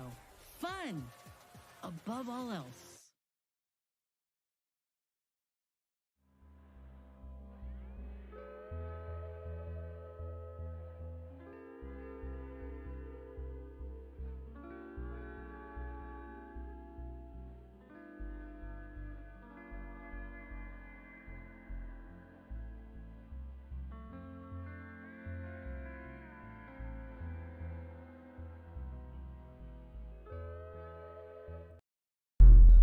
I think it's always funny when one of the guys who is generally known as one of the more milquetoast and good guys in the NFL gets fined for doing something considered obscene, but that happened in the NFL. As we get to don't do this here on a Friday. Let that guy live, man. Yeah, exactly. Let him live a little bit. Good start for the New Orleans Saints this season. Yes. 2 really good games. And quarterback Derek Carr, who has had an up and down career, certainly has never gotten to the level of superstar, but he's always been considered. He's just one of the good guys in the league. So he scored. He's very earnest. He is very earnest. Very earnest. Scored on a 1-yard sneak in the 44-19 rout of the Dallas Cowboys on Sunday, and then he did the old Michael Jackson crotch grab Yeah, spin like the as his woo! celebration. Yes, just kind of grabbed it. Which is that from? Is that Billie Jean? Which one did I he think do it all on? of them. He just does it all actually. the time. It's just like that's his signature move. But apparently, so while the NFL has relaxed some of their touchdown celebration rules in the last few years, the current rulebook says a player can be flagged for unsportsmanlike conduct for an act that is sexually suggestive or offensive. And while he wasn't flagged on the video, they said that is unsportsmanlike, though, and they fined him $14,069. Come on. Yes, they did. That's amazing. I think that is actually like a prescribed number, like Yeah. whatever percentage. It just happened to Yep. be $14,069. He really did, man. He crashed through the line, and I was like, woo! It's just First time grabbed it. That's the first time offender price for Derek Carr. He says he chose the celebration because he promised his family that he would do a Michael Jackson dance Hey, if he kids, scored a touchdown I will this definitely season. grab my wiener. Couldn't you just moonwalk or something? Yeah, seriously. Oh man. Do you have two, dude? I'll do All right, so I'll do a dude. All do right, this. I've got another don't do this. And I mean, not necessarily anything that was completely controllable, but did you see on the 50th home run by Shohei Ohtani, the fan who had it right there, fumbled it, man. fumbled the bag. catch, Fumbled the bag. and I have no idea what it's going to be worth. The guy who ended up with the ball did not give it back though to Shohei Ohtani. Yeah, he's keeping it. He's smart. He's keeping it. He's not doing the old, yeah, oh no, give me a signed jersey and a photograph, and I'll give you this extremely valuable baseball. That's a big one. But it did. The don't do this goes to the guy in a teal, like he was wearing like a teal sweatshirt or whatever it was. Marlins fan, obviously. Had it right there. It was falling right into his hands. And like, how much did you just drop there? 10,000, 20,000, 50,000? I don't know what it's going to be worth. It's interesting because we were like, I was up McCovey Cove Dave. I was like, come on, bro, you got to give Elliot Ramos. I didn't mind that he didn't give it back. I think it was his comments about why he wouldn't give it back because Elliot Ramos has not earned it, and I'm a star. Yeah, and that he's was, not a star. Yeah, that was the don't do that's why this. this is a little bit You different. don't have to give every single ball back. If you want to keep your ball, keep your ball. Keep the ball, but that ball is going to be worth a tremendous amount and what's of money. interesting about this is that in a 50-50 pursuit, it could have been a stolen base that he got it on. If he had gotten to 50 home runs first, you can't, like, Right. if it had been the bag, no fan's going to run out and grab the bag. MLB just pulls the bag out and they've got that as the souvenir. Yeah, But they on a own home that. run, it goes into the stands. So now that's the moment he got the 50-50, and that's the ball So if you're Shohei, that now has the most value. Now, if you're Shohei, do you try to get the Dodgers to reach out and start a negotiation? I mean, listen, don't forget. I mean, is it important to him? I mean, some players it is. Some players I mean, it we would saw be. Dylan Cease and his 200th Yeah. strikeout ball. He wanted that. He wanted it. But other players don't really care that much about the bits and pieces of the I memorabilia. imagine the league probably wants that ball. The more league than would want it anybody. for the Hall of Fame, I would think, though. Well, don't forget. I mean, you're talking about a guy that lost $16 million this year that was stolen from him that he had no idea was missing. Does he even have the cash to cover He a might be negotiation headed to right debtor's prison Yeah. at any moment, That's I'm right. sure. I mean, and again, he doesn't even know. He doesn't even look at his bank account. So how would that even work? Eric says, did the guy get the ball authenticated? I believe it was. Well, They've were been subbing out special balls, so it would be Very very curious. easy to authenticate. Very curious indeed. Very curious indeed. Here's a do this. DD Mega Doo-Doo. So what was it last week, Paulie? We had Josh Rivera on. Yes. We interviewed Josh Rivera, who is the star of American Sports Story, Aaron Hernandez, which started on Tuesday night. Has anybody watched it? Did you guys watch it? I have not seen it yet. No. I got You the, watched the I got advanced the screen. advanced screen. It's no big deal. It's no big deal. It's, whatever. It's really, really good. They got their first reviews in. And again, let me tell you, we've interviewed actors, we've interviewed comedians, we've interviewed all kinds of people on this show. He might have been my favorite.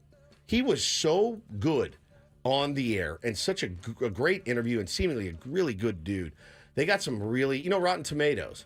The higher the number, the better the show. Correct. Up to 100%. Yeah. So they started at 85 Rotten Tomatoes. which- Certified fresh. Certified 85%. fresh, man. I thought that was really cool, and I was really happy for him because he did such a great job at transforming Good. himself into a I mean, a Psychopath. psychopathic murderer.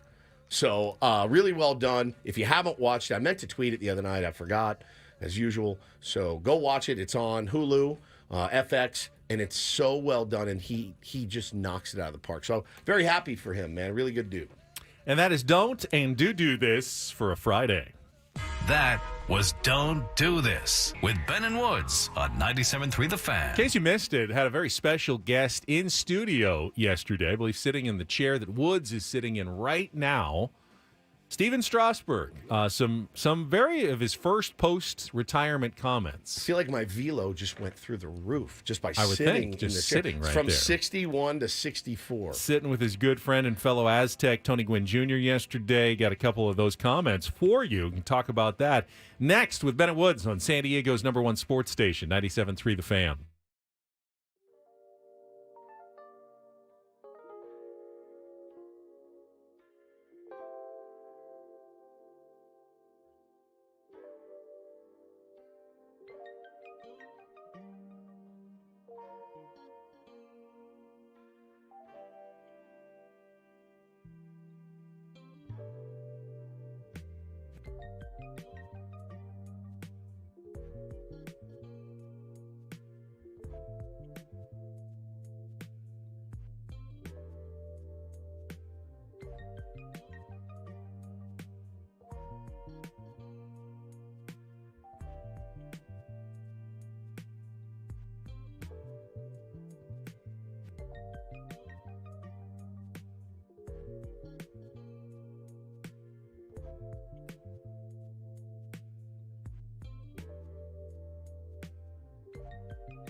That chair feel any different to you this Does, morning? man. Yeah, it feels like a World Series MVP sat in it. He was World Series MVP, wasn't he? Yeah. Nuts. Aztec for Life, Steven Strasburg in studio yesterday with Tony Gwynn Jr. and Matt Scraby, and sharing just some of his thoughts. Obviously, it was a bit of a, I don't want to say controversial retirement, but it wasn't the fun end of your career, smooth retirement that some guys get. No, there was 'Cause he no had- riding off into the sunset. Yeah, you know, he had the whole situation with the contract, with the Nationals going, well, I mean, if you're going to retire, we're not going to pay you. And he's Right. like, okay, then do I have to just show up to spring training just to sit there so I get my money? Shag flies. Actually, I thought can't about pitch anymore, Strasburg yeah. earlier when we were talking about like Tua and Yeah. all that guaranteed money if he were to retire from all these concussions, and it was different but similar to Strasburg, Sure. who retired earlier than he had planned, signed that huge contract, and then it's like, well, hang on, what happens here? Right. What happens? And it's, investing in a pitcher like that. But again, like I think about the Nationals and what he did for them and what he can hang his, hat on is I pitched you to a World Series. I was the MVP. And again, they paid him after that. Right. With that the happened. money, it comes down to it's kind of chicken and the egg. Yeah. Are you paying him for what he's accomplished or what you're hoping he will accomplish? I think both. And it's a little bit of both. I always find the story of Steven Strasburg fascinating, Phil, because in high school, I started at West Hills in Santee, and as a junior, he was 1-10 Wow. as a junior. Not someone that's going to be on a lot of radars in terms of draft or college scholarships. But then, he had a really good senior season after transferring. No, he stayed at West Hills, and then he had a good senior season, 1.68 ERA, and of course was recruited. He wanted to go to Stanford, but didn't get in. And he ended up, of course, enrolling at San Diego State and playing for Tony Gwynn of the Aztecs, Tony Gwynn Jr.'s dad. And he got in better shape. He was kind of a little overweight, but he found physical fitness essentially, and it really turned around his career. And he kept adding velocity, and to the point where he became maybe the highest profile college pitcher that we had seen up to that date. Yep. The no-hitters, the strikeouts. I mean, his starts truly were must-see events Must in attend. college baseball. And college baseball is not usually a must-see kind of sport, but He it was when graduated- he was there. Friday nights he would pitch, and it was like, okay, all attention is on San Diego right now and what Steven Strasburg is doing. He graduated the year before I came down to go to San Diego State, but I had a buddy who was a couple years older than me, worked in the athletic department to make some money, and he was like an usher or whatever. And he goes, "Dude, Friday nights was the toughest ticket in San Diego at that crazy. time. Like it was that was the place to be if you were a sports fan, was Friday nights at Tony Gwynn Stadium to watch Strasburg pitch. I was working at 94.9 when he made his major league debut and Never forget it. cut up audio and played it on the I'm in the middle of playing Milky Chance Stolen Dance. I'm like, I got to get this story. I mean, it was pretty nuts. So, yeah, gets drafted number 1 overall, June of 2009 by the Washington Nationals. And, his hype was very big, when everyone was watching him ready to make his major league debut. Very similar to what we've seen with Paul Skeens, another Paul number Skeens. 1 overall pick. We know you do. With the Pittsburgh I love Pirates. Paul Skeens. A college star who, his starts were kind of created a lot of buzz in college. And then, how quickly is he going to get up to the Paul Skeens. big leagues? So kind of interesting when he talked with Tony yesterday about, Paul Skeens and any advice he would have for Skeens here in the beginning part of his career. Yeah, I mean, I think it's funny because I was kind of at the early stage of like the next, let's hype up every prospect, right? And yes, you were. Yeah, and I just looking from afar, it's like you don't, I didn't really understand what was going on at the time. I was young, and I was like, I felt really uncomfortable being in the clubhouse and being around these guys that I idolize, these veterans. I mean, I'm throwing to Pudge Rodriguez as a rookie. And it was just weird to me. It didn't really sit That all well. the attention was on you, and you had these vets that had been in there for a while. And it's just, it's easy to be, labeled the savior of the franchise, and, that's a lot of weight that you have to put on, that you could put on yourself. But I would say just like, you just have to enjoy it. Like, there's going to be highs, there's going to be lows, and it's all about just finding those ways to get better every single day. Like, this is just a long career.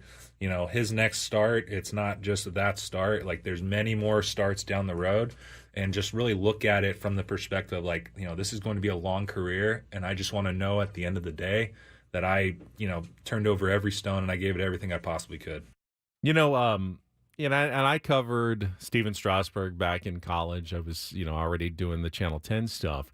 And he was not nearly as polished and he was finding his way back then. It's good to hear him, with the perspective of time and what he's learned. I'm sure he would love to be able to go back and give that advice to himself at the beginning of his career. Yeah. But sometimes you just have to live through it. Yeah, and you got to learn experience it for yourself. But that was on Paul Skeens. He also talked a little bit about the Padres super rookie, Jackson Merrill. Not a pitcher, of course, but someone who has broken through with incredible speed here in Major League Baseball, making an impact. Jackson That's Merrill. him. And here's Steven Strasburg on 97.3 The Fan on Jackson Merrill. Yeah, I mean, it's a hard thing to do. I think when you get the first taste of, going through to the finish line, especially when you come from, shortened minor league season, or like with Skeens, like college season and stuff, that, there's going to be some, I guess, physical breakdown at some point. But when you're staying consistent with that and you've kind of proven that, you belong, that's one thing that, it doesn't come along very often. And in a way, I feel like it's, it can be, that could be a little bit harder from a position player standpoint, because, starting pitcher, like, you can go out there and be lights out, but you're pitching once every 5 days, 5-6 days. And, when you start to change the rotation around just for a long-term health perspective, like, those position players, they're grinding, they're playing through injuries, and to be able to have that, professional sense and feel to still go out there and perform. It's impressive when you see a guy that young be able to do that. We probably don't talk about it enough. Again, that was Steven Strasburg with Tony Gwynn Jr. yesterday. Jackson Merrill has had remarkably few slumps, cold spells. He had one really early in the season. He had one other kind of mini one. He was he was 2 for 18 when I landed in San Francisco, and then just proceeded to go off all weekend in San Francisco as well. So he's really been a really good adjuster. The fact that he's been able to avoid what Steven Strasburg was talking about, that the first 162 game season where you have never played anything like that. Remember, a college baseball season, high school baseball season, I mean, what is it? 30 to 40 games tops. At the most, yeah. Minor leagues, and they're being careful with you. Yeah, he's playing maybe 100, nothing like a Major League Baseball season and the day-to-day grind and the travel and the flights and everything. It's just not the same. And almost every rookie goes through that. August, I'm just running out of gas. And sometimes you get that second win, playoffs are coming, whatever. But Jackson Merrill, for the most part, has avoided that and has remained remarkably consistent and continued to produce through the entirety of the summer. And now he's hot again. I mean, he's swinging the bat well right at the end of the season when you want to make sure he's swinging the bat well. Yeah, and it's one of the questions I want to ask Schulte today about, moving him up. And how does that conversation go? What was the impetus behind it? Obviously, he's a good hitter. But it's got to be a little nerve-wracking to make. And that's, moving a guy up 2 slots may not seem glaring to you and I and people in the audience. But again, when you talk to Tony Gwynn Jr. and he's talking about, hey man, hitting the 7-hole in the big leagues is different than hitting in the 5-hole. It just is. It's just a different. But Jackson will never say that. No, it doesn't matter to me. I'm just a ball player. My question to you is, do you believe that, or is that something he's trying to speak into existence? I think you speak it into existence, and again, you just don't try not to change anything. I'm not going to change a thing about what I'm doing. I just may have more guys on base. I may have Manny and Tatis standing on second and third, waiting for me, Jackson Merrill, the 21-year-old rookie, to drive them in. Slightly different role, maybe. Don't tell me that's not different. I mean, he says, hey, I'm just looking to hit the ball, just hit a line drive every time. I don't change my approach. Yeah. I'm never thinking about hitting a home run. Really? Well, they all say that. Yeah, I know. But I mean, look. Is he speaking it, or does he actually 100% believe everything that he's saying? I think that, that's been the Padres' approach this year. There was just an article written about this. And the quote of it was, well, if hitting home runs is really hard, why would we try to hit home runs? And I went, wow, yeah. Victor Rodriguez. Victor said that. So last year, you saw guys trying to go tank, right? But I think once you start scuffling as a team, you're like, I gotta go. I gotta get a big fly here. I don't fully buy that. I mean, it's working for the Padres, but there are guys. I think most Major League Baseball players, and tell me if you agree with this. They do have a home run swing. Sure. And they'll break it out. Okay, I'm up in the count 3-1. I'm looking for this. And I am going to swing hard because generally you need to swing hard to hit a home run. You can't just put your Luis Ariz. Unless you're Manny. Unless you can get on the front foot. There's a couple, there's Shohei. There's some outliers. But for the majority, the middle-level baseball player, the guys who hit 10 to 20, they have to be trying to hit a home run to hit a home run. And I thought Jackson Merrill was going to be that guy. But here he is with 24 home runs without ever looking like he's swinging for a home run. I didn't think that was possible. I didn't see that coming for Jackson Merrill. Yeah, it's about 14 more than I had as his ceiling. Really, just looking at his swing and watching how not even this year, but career-wise. I had him. He's going to be a 15 to 20 homer guy. I had him this year at his peak. At 10. If he stays healthy, he can hit 10 home runs this year. And to blow past that, because I watched his approach so early in the season, and I went, the guy just will take the outside pitch. He's not looking to pull it. He just hits it through the 5-5. He takes his line drives, takes his singles, takes his doubles.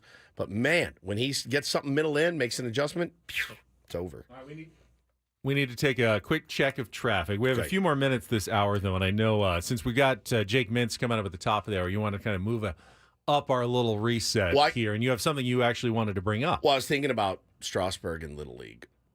And I know we have tier ones out there that have faced him, but it's got me. I have to do something that I'll explain. It's going to take up 48 hours of my time, and I need your help. Okay. That's coming up after traffic here on 97.3 The Fan. From the 97.3 The Fan Traffic Center, here's Kelly Danick. Traffic is sponsored by the Mini Donut Company. Well, guys, the real hot spot this morning would be westbound 52 out of Santee, just past Mast Boulevard. Crash, which resulted in a vehicle fire. Fire's been out for a while. Everything's over the right shoulder, but yeah, you're still at a crawl out of Santee. Again, that is West 52 past Mast Boulevard.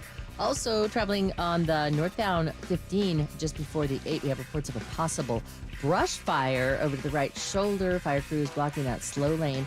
Southbound side of the 805 before Claremont Mesa Boulevard. We're getting reports of what looks like a trash bin in the slow lane. And Cordell traffic cam shows a collision on northbound 15 before Bernardo Center. got a couple vehicles involved in that crash there over the right shoulder. Sometimes an entire donut just seems a little too much. Okay. Enter the Mini Donut Company with dozens of rotating traditional and seasonal flavors. The Mini Donut Company is perfect for office catering, parties, weddings, or a fun treat for the family. Visit getminidonuts.com. I'm Kelly Donick with Ben and Wood, San Diego's #1 sports station, 97.3 The Fan. So I'm trying to think, what is it that could take 48 hours of your time involving Little League? That doesn't seem right. So you realize I've only coached T-ball to this point until this weekend. Now you've gotten into Pinto. Coach pitch No, or machine pitch? I did coach pitch too, Okay. but that was different. I pitched. So you could just do the lineup. Kids could play anywhere. Well, now you get up to the little bit different division. So I'm scrolling through the rules last night to be prepared. Make sense of this for me. You ready? Because you're good at this stuff. I am. Each player must play at least 4 innings defensively in a game that goes full 6 innings and shall not rest in consecutive innings. No player shall sit 2 innings until each player has sat at least 1 inning. No player may play more than 2 innings at any one position per game except first base and catcher.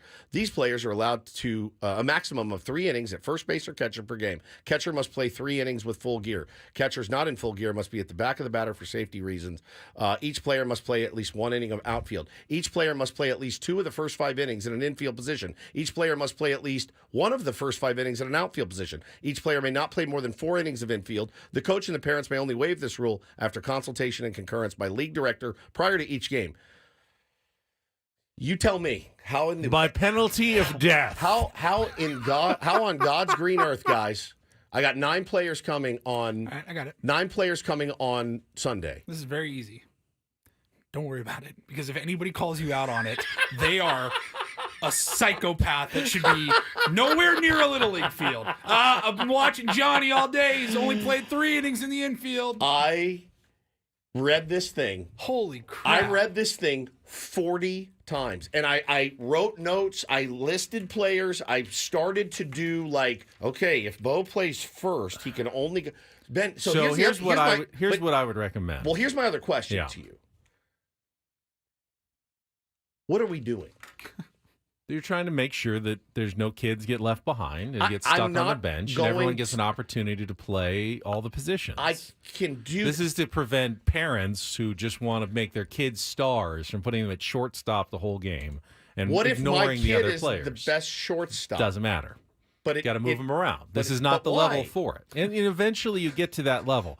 Here's what I would quickly recommend, just based on what you just said, and I stopped listening about halfway through. But yeah, I figured. I would recommend creating a pod system. So, each 4 players are in a pod, and they rotate 1 inning, in infield, outfield, on the bench throughout the game. So they keep infield, moving. outfield, bench. Yeah, infield, and you've got different bench. pods. So you've got a right field, a center field, a left field, and then they're also in the infield pods where they move around, and you make sure that each guy kind of moves and rotates throughout the game, so they get all their positions and their innings in to remain in compliance with the most complicated Little League rules I've ever heard in my life. I wonder if that's nationally adopted rule type thing, or if it's just Encinitas Little League. So here's the thing, ask our Paulie. next guest, Jake Mintz. He coaches Little League out in the Bronx. Again, when I didn't start playing Little League until I was 10, but when I was 10, Coach Have Mike Schilt do it for you.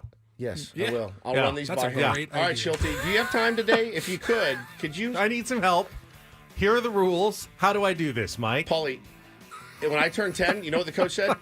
Get in right field and stay there until I tell you to sit on the bench. You get your minimum 2 innings, and that was it. God. All right, I'm looking forward to this at 9 o'clock when Mike Schilt solves Woods' Little League dilemma. First, though. You thought your rules were tough? Yeah. What? You got a 3-pitcher batter minimum, whatever. Jake Mintz next.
feedback here from some Little League parents. Thank you for that. Our pal Scott Lewis sent me a form. Somebody else is emailing me a form to use. Now, somebody asked me, hey, man, just do an Excel spreadsheet. I'm 49 years old. I have never once opened Excel. I want to keep it that way until the day I die. I never want to open. It's kind of like a lot of people want to run a marathon, a triathlon or something. Not me. I want to get through life without doing that. Opening Excel. What's happening? You guys are looking at each other. Paulie needs to answer the phone quickly. Creepily. It's fine. Just give him 1 second here. Yes, I mean you're acting like you should be able to play Bo just because he's so good. No, I'm not. Here's the thing. Jocelyn said, you can't just put your kid at the premier position. He's a really good infielder. I know. It's not that he doesn't deserve it, but at this level, you have to be fair and give. How is someone who is not as good ever going to get a chance to play shortstop and get better if the coach's like son is always there? Practice, like Bo does, or have their dad coach. I don't know. I'm skeptical. Right? I am skeptical. What happened? What's happening? What's happening? I don't know what's happening. What is going on right now? I don't know. You guys are keeping a secret. Who just called? He's still on the phone, so that's fine. I was. All right, he didn't want to go on the air. Okay, that's fine. Well, so I don't even know if I should say his name, but a former Padres pitcher is listening. What'd he say? And he calls in and he goes, "Oh my God, dude, I'm driving. I dropped the kids off at school. I got you guys on, and tell Woodsy." He's like, "I know exactly what he's going through. I'm in hell with this." He's like, "There's a website that I use. It's called freebaseballlineups.com." He goes, "Now it's not free, but I swear it helps. You got to check it out." Why it's called freebaseballlineups.com if it's not free, I don't know. Well, I'll pay. But I don't care. What's one more subscription? I literally told him, I was like, don't have to worry about that. That won't be a problem. So thank you for being a tier 1. Oh, that's rad. I don't know if he wants to turn the mics off. No, I'll say it. No, I won't say his name. I'll just say he makes a heck of a French bread frozen pizza. Let's just say that. You can figure it out from there. Okay, I got it. Kind of. I'm so nervous about this on Sunday, man. I am so nervous. Holy cow. All right. Do we have our guest We yet? are waiting on We're Jake still to waiting join on us here in Jake. just a So second. he could, as Paul said, have some thoughts on this as well because he's coached a lot of Little League there in Harlem as he's done. Yeah, really cool. He does. It's just an interesting. Again, like this just goes to show you how much the game has changed, really, and how much I think our believe me, I have had kids on my team that struggled. I don't want to see them struggle. It's my job to make them better. Is putting them in a position to there was one kid I put him at pitcher, and they don't pitch yet, but that's where most of the balls come. Ball hit him in the throat. Ball hit him in the nuts. Didn't make the throws. And I was like, this is not good for him. I just need to work more with him, or his dad needs to work more with him. So it's not about me playing Bo for 6 innings at short. I'm not stupid. I'm not going to do that. I never have.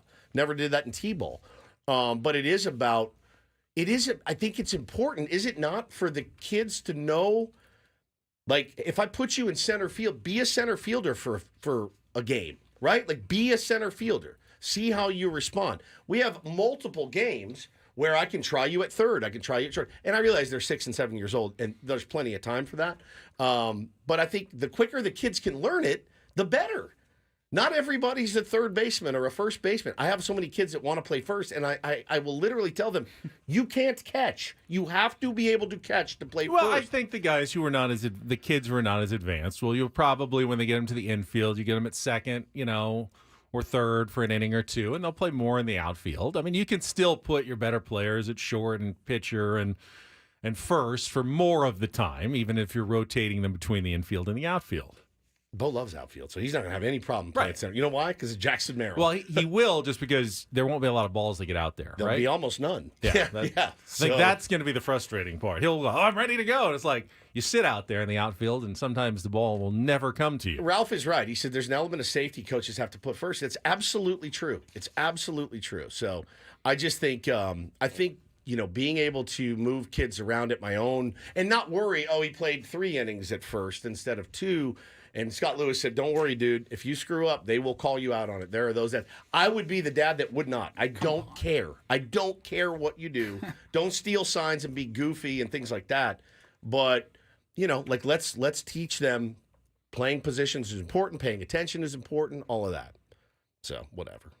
That was an insane list of expectations though, for coaches to have to keep track of every single game. Mike says Wood's expecting Jackson Merrill out of 6 and 7. No, my kid likes Jackson Merrill, and he likes playing the outfield because of Jackson Merrill. I do think there's something cool. Have I lost the plot here?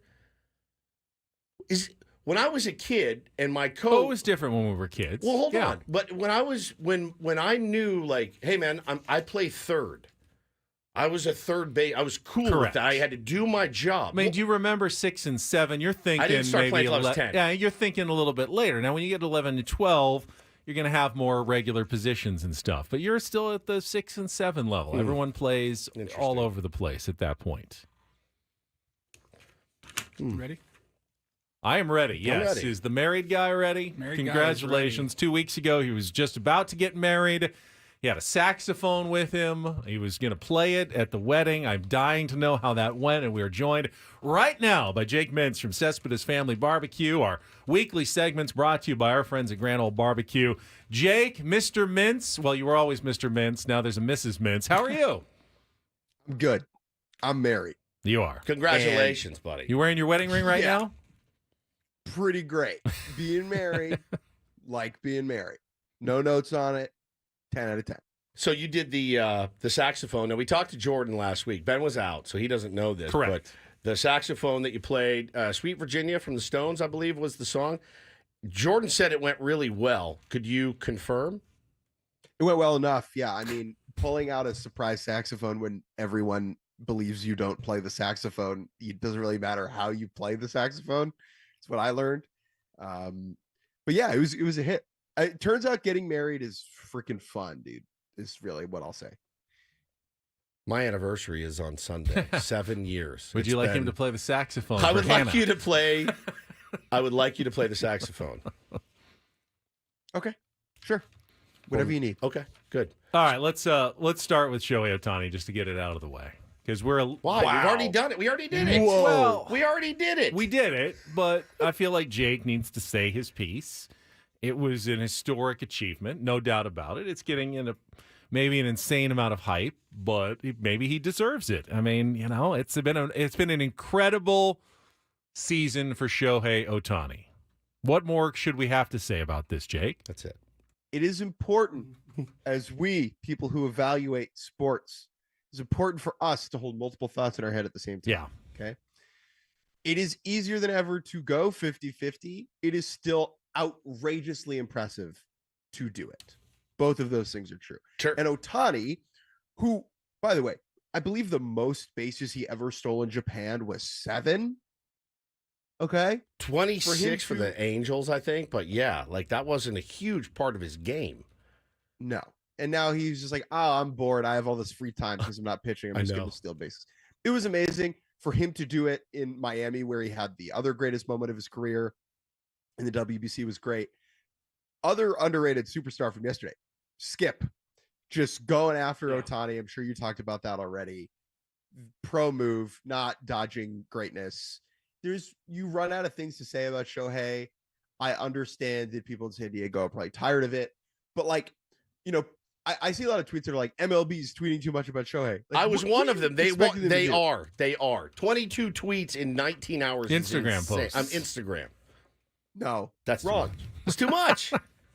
You're not the audience, dude. Richard Ramirez did not stalk as bad as MLB does. It's stalker behavior. 22 is too much. It is the correct decision to make. You are utterly wrong about this. If Shohei Ohtani wore brown and gold, you would be talking about how they don't tweet about him enough. You're incorrect. He is generational. He is singular. He deserves all of these plaudits and all of the attention and more. He is crossing over into the larger sports world in a way that no other player, even Aaron Judge, can. All right. And every tweet that MLB sends out is not to placate people living further south. All right, I'm sorry I brought it up again. I'm sorry. Yeah, we all are. Let's move on. We Let's all are. ask about something else, I have please. no idea now. I'm all spun out about this little go league back to thing. Little League talk. Yeah, we can do Little All League right, let's talk. go back to Little League talk. Jake, you still coaching your team in the Bronx? Oh yeah. What age I group? am not coaching. I'm not coaching this fall because I got married. But I'm thinking about coaching Little League all the time. What age group? I've coached from 6 to 12, All right.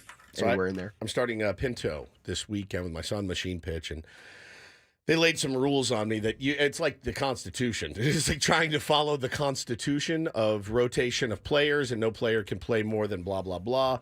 I've had a couple people send some, apps and things that they use. Former Padres pitcher called in with an app that he uses. It's a lot, man, trying to keep the game fair. And make sure that everybody gets a turn at different positions. What were your struggles like with that? Because it's killing me. So it's tough because on one hand, it's 7 years old, 8 years old. 6 and 7. 6 and 7. The goal at that point is to ensure that everyone has a good time. Like that is it. That's right? always what I want to do. That's literally the entire point of Little League baseball. However, part of making sure kids have a good time is that the kids who are more skilled are having the opportunity to develop. That's part of them having a good time, right? And making sure that they have opportunities. At that age, outfield is a pointless endeavor. It is fetch. Yes. It's just straight up run and chase. Standing there. Yeah. There are like 3 important positions. Whoever stands next to the machine, okay, most important position. Yes. First base. Yep. And then shortstop. Those are the 3 that matter, really. And so I would just not stress at all. Like none of it matters remotely. As you get more competitive, things change. And honestly, when they turn 11, outfield gets really cool. Oh, yeah. And whichever kid 100%. figures out when outfield gets cool, they're the ones who are having a really good time. Yeah, my son's 6 and loved playing infield, and now wants to play in the outfield because of Jackson Merrill, and wants number 3 because of Jackson Merrill. That's Merrill great. Has made it cool to play outfield. That is great, and also hilarious that Fernando Tatis did not make it cool to play outfield. Yeah, right. First, right. Like he was too. I think he was funny. Too little to really grasp it, and just he looks at Jackson Merrill and is like, I mean, he loves all the players. He loves them all. What's great is your kid's gonna spend like 10 minutes in the outfield and be like, I am. Yeah, bored. this is terrible. This is terrible. Well, the races are certainly heated up. Couple of teams have clinched. I will say, very impressed by what the Milwaukee Brewers did this year. Very impressed by the Cleveland Guardians as well. The Dodgers have clinched. That was a foregone conclusion, certainly. But I know it's going to get pretty tight in a couple of races down to the wire. The Twins and Tigers thing is really fascinating to me. The Tigers kind of snuck up on everybody. And if you go look at their roster, it's a lot of relatively anonymous players. And part of that is because they're super young. None of their position players have really more than 3 years of service time, which is remarkable considering how well they've played. And they really have 2 starting pitchers, Kiter Montero and Tarek Skubal, who's going to win the Cy Young. Everyone else is like an opener and a bulk guy and bullpen hodgepodge get. But remember who the manager of the Detroit Tigers is. A.J. Hinch, who led all those Astros teams back in the day. Yeah. That is a man who knows what he is doing. He knows the job. He knows how to win baseball games. And they've cut the gap down to 0. I mean, they're tied right now heading into the penultimate weekend of the season. The Twins have the tiebreaker over the Tigers. So if they finish tied, Minnesota does get in. But the Tigers are a fascinating team to watch right now. And I think that we all deserve to give the AL Central an apology. They were the butt of many jokes for being the worst division in baseball. And they have 4 teams either in the postseason or in the mix with a week and a half to go. Tigers also have something in common with the San Diego Padres, Jake, and that is 3 remaining games against the Chicago White Sox. And the Padres get them. Padres get them this weekend. Now, we're a little worried about it. The White Sox are on the cusp of history. If the Padres sweep them, they will tie the Mets for most losses all time. And there will probably be some attention on that. So how should we approach this? We talked about it yesterday in our roundtable. Like, you can never insist on a sweep, yet at the same time, for the first time in my life, I feel like I want to insist on a sweep from my baseball team. Insisting on a sweep is is unfair. However, the experience of watching your team play the White Sox is like so. At first, you worry and you visualize the embarrassment Yes. of losing to the White Sox, right? And the White Sox might put some runners on early. They might work through the top of your lineup in the first or the second. But in the end, their inability to play the game of baseball well usually wins out or loses out, rather. And the sheer lack of quality on the field is so overwhelming that your team eventually usually just wins the baseball game and the worries evaporate. You will have a moment in watching the Chicago White Sox closely where you will go, wow, they are really bad. And then you will go, oh, yeah, that's why they have 117 losses. I get it, but I mean, they all got to the big leagues at some point. Sure, I mean, they're they big can't leaguers, be, man. I just don't understand how they could be that bad. They all got to the big leagues. They're big league baseball players. What happened? Yes, but they're all the starters are bench players on competent teams, and the bench players are AAA players. Yeah, that's fair. And then in the rotation, that's really, to me, the major thing is the rotation. Because it's like you're just out of games right away. You know, you've probably bought, like, you remember when Adam Mazur was doing his best? Yeah. Yes. And it just, you would feel like the game was over. But we by the won a third. couple of those games. We did. I mean, Yeah. Better example right now is what's going on with Taijuan Walker in Philly. Like, he starts a game and they're down 6-1 in the third, and there's just no point in playing the rest of it, really. And for the White Sox, that's like 4 out of 5 days. It's like that. Okay. And so everyone just gets down and downtrodden, and it's just a bummer almost immediately. all right. Well, I think you made me feel a little bit better about this weekend, Jake. Appreciate it. As always, Thanks, again, buddy. Congratulations on the wedding. And I think the next time we talk to you will likely be postseason baseball. So looking forward to that. Oh, I'm just going to say, too many people are picking the Padres right I know. I hate it too. I just want it under the radar, bro. I want it under the radar. They need to lose the game to the White Sox, I think, is the best thing for To them. get people off the scent, maybe. Yes. Yeah, you gotta get people I off the know. trail. I'm Yeah. with you too. I saw who I love, Trevor Plouffe, was like, I'm like, shut up, just shut up, dude. No big moves, no videos, no raps. That's all I'm asking from our fan base. But thank you, buddy. Jake Mintz, Cespedes Family Barbecue, Yahoo Sports, and their weekly segment brought to you by our friends at Grand Ole Barbecue. Check them out today in North Park, Flint Springs, and at the ballpark. Last chance this weekend. Regular season brisket at Grand Ole Barbecue. Oh, it sounds. Just go get it early before the lines get too big. Oh, I'm going tonight. I might. Are you going tonight? Yeah, I am going tonight. I didn't know that. Yes, I am. Excited. That is exciting. Yeah. Joe? Yes, Musgrove? Joe Musgrove. Yes, our starting pitcher. Mm-hmm. It's a little nerve-wracking. Yeah, I can imagine. I can't lie. Yeah, I'm going tonight, and I was thinking about going Sunday, but I don't think I can because I have to coach. And spend hours and hours prepping, apparently, for it. A lot of rules. All right, we still have Mike Schiltz, our manager's report, coming up at 9 o'clock. Ronald report as well. Haven't gotten into Thursday night football last night. All ahead after a check of traffic with Ben Woods at 97.3 The Fan.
All right, here we go.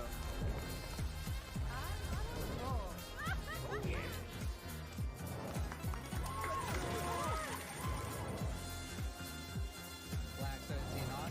That is my number. All right, hit me. Hamul Casino. Fun above all else.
All right, here we go.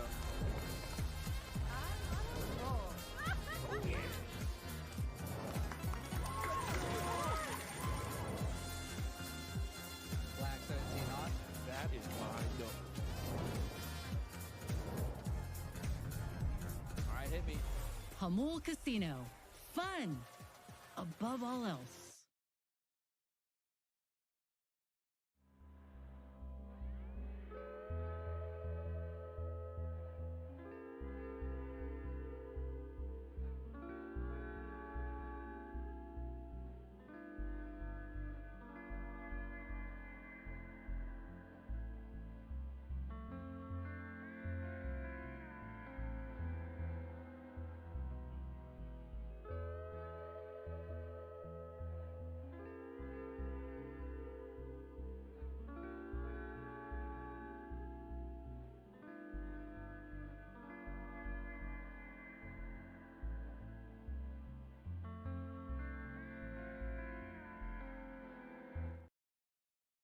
Anybody watch some Thursday night football last night? I watched a little bit. I did. Watched a Turned little on bit. my Prime on my phone and caught. I did have a Brees Hall's on my fantasy football team, so he had a touchdown. At least got some points. He got a lead over Scraby.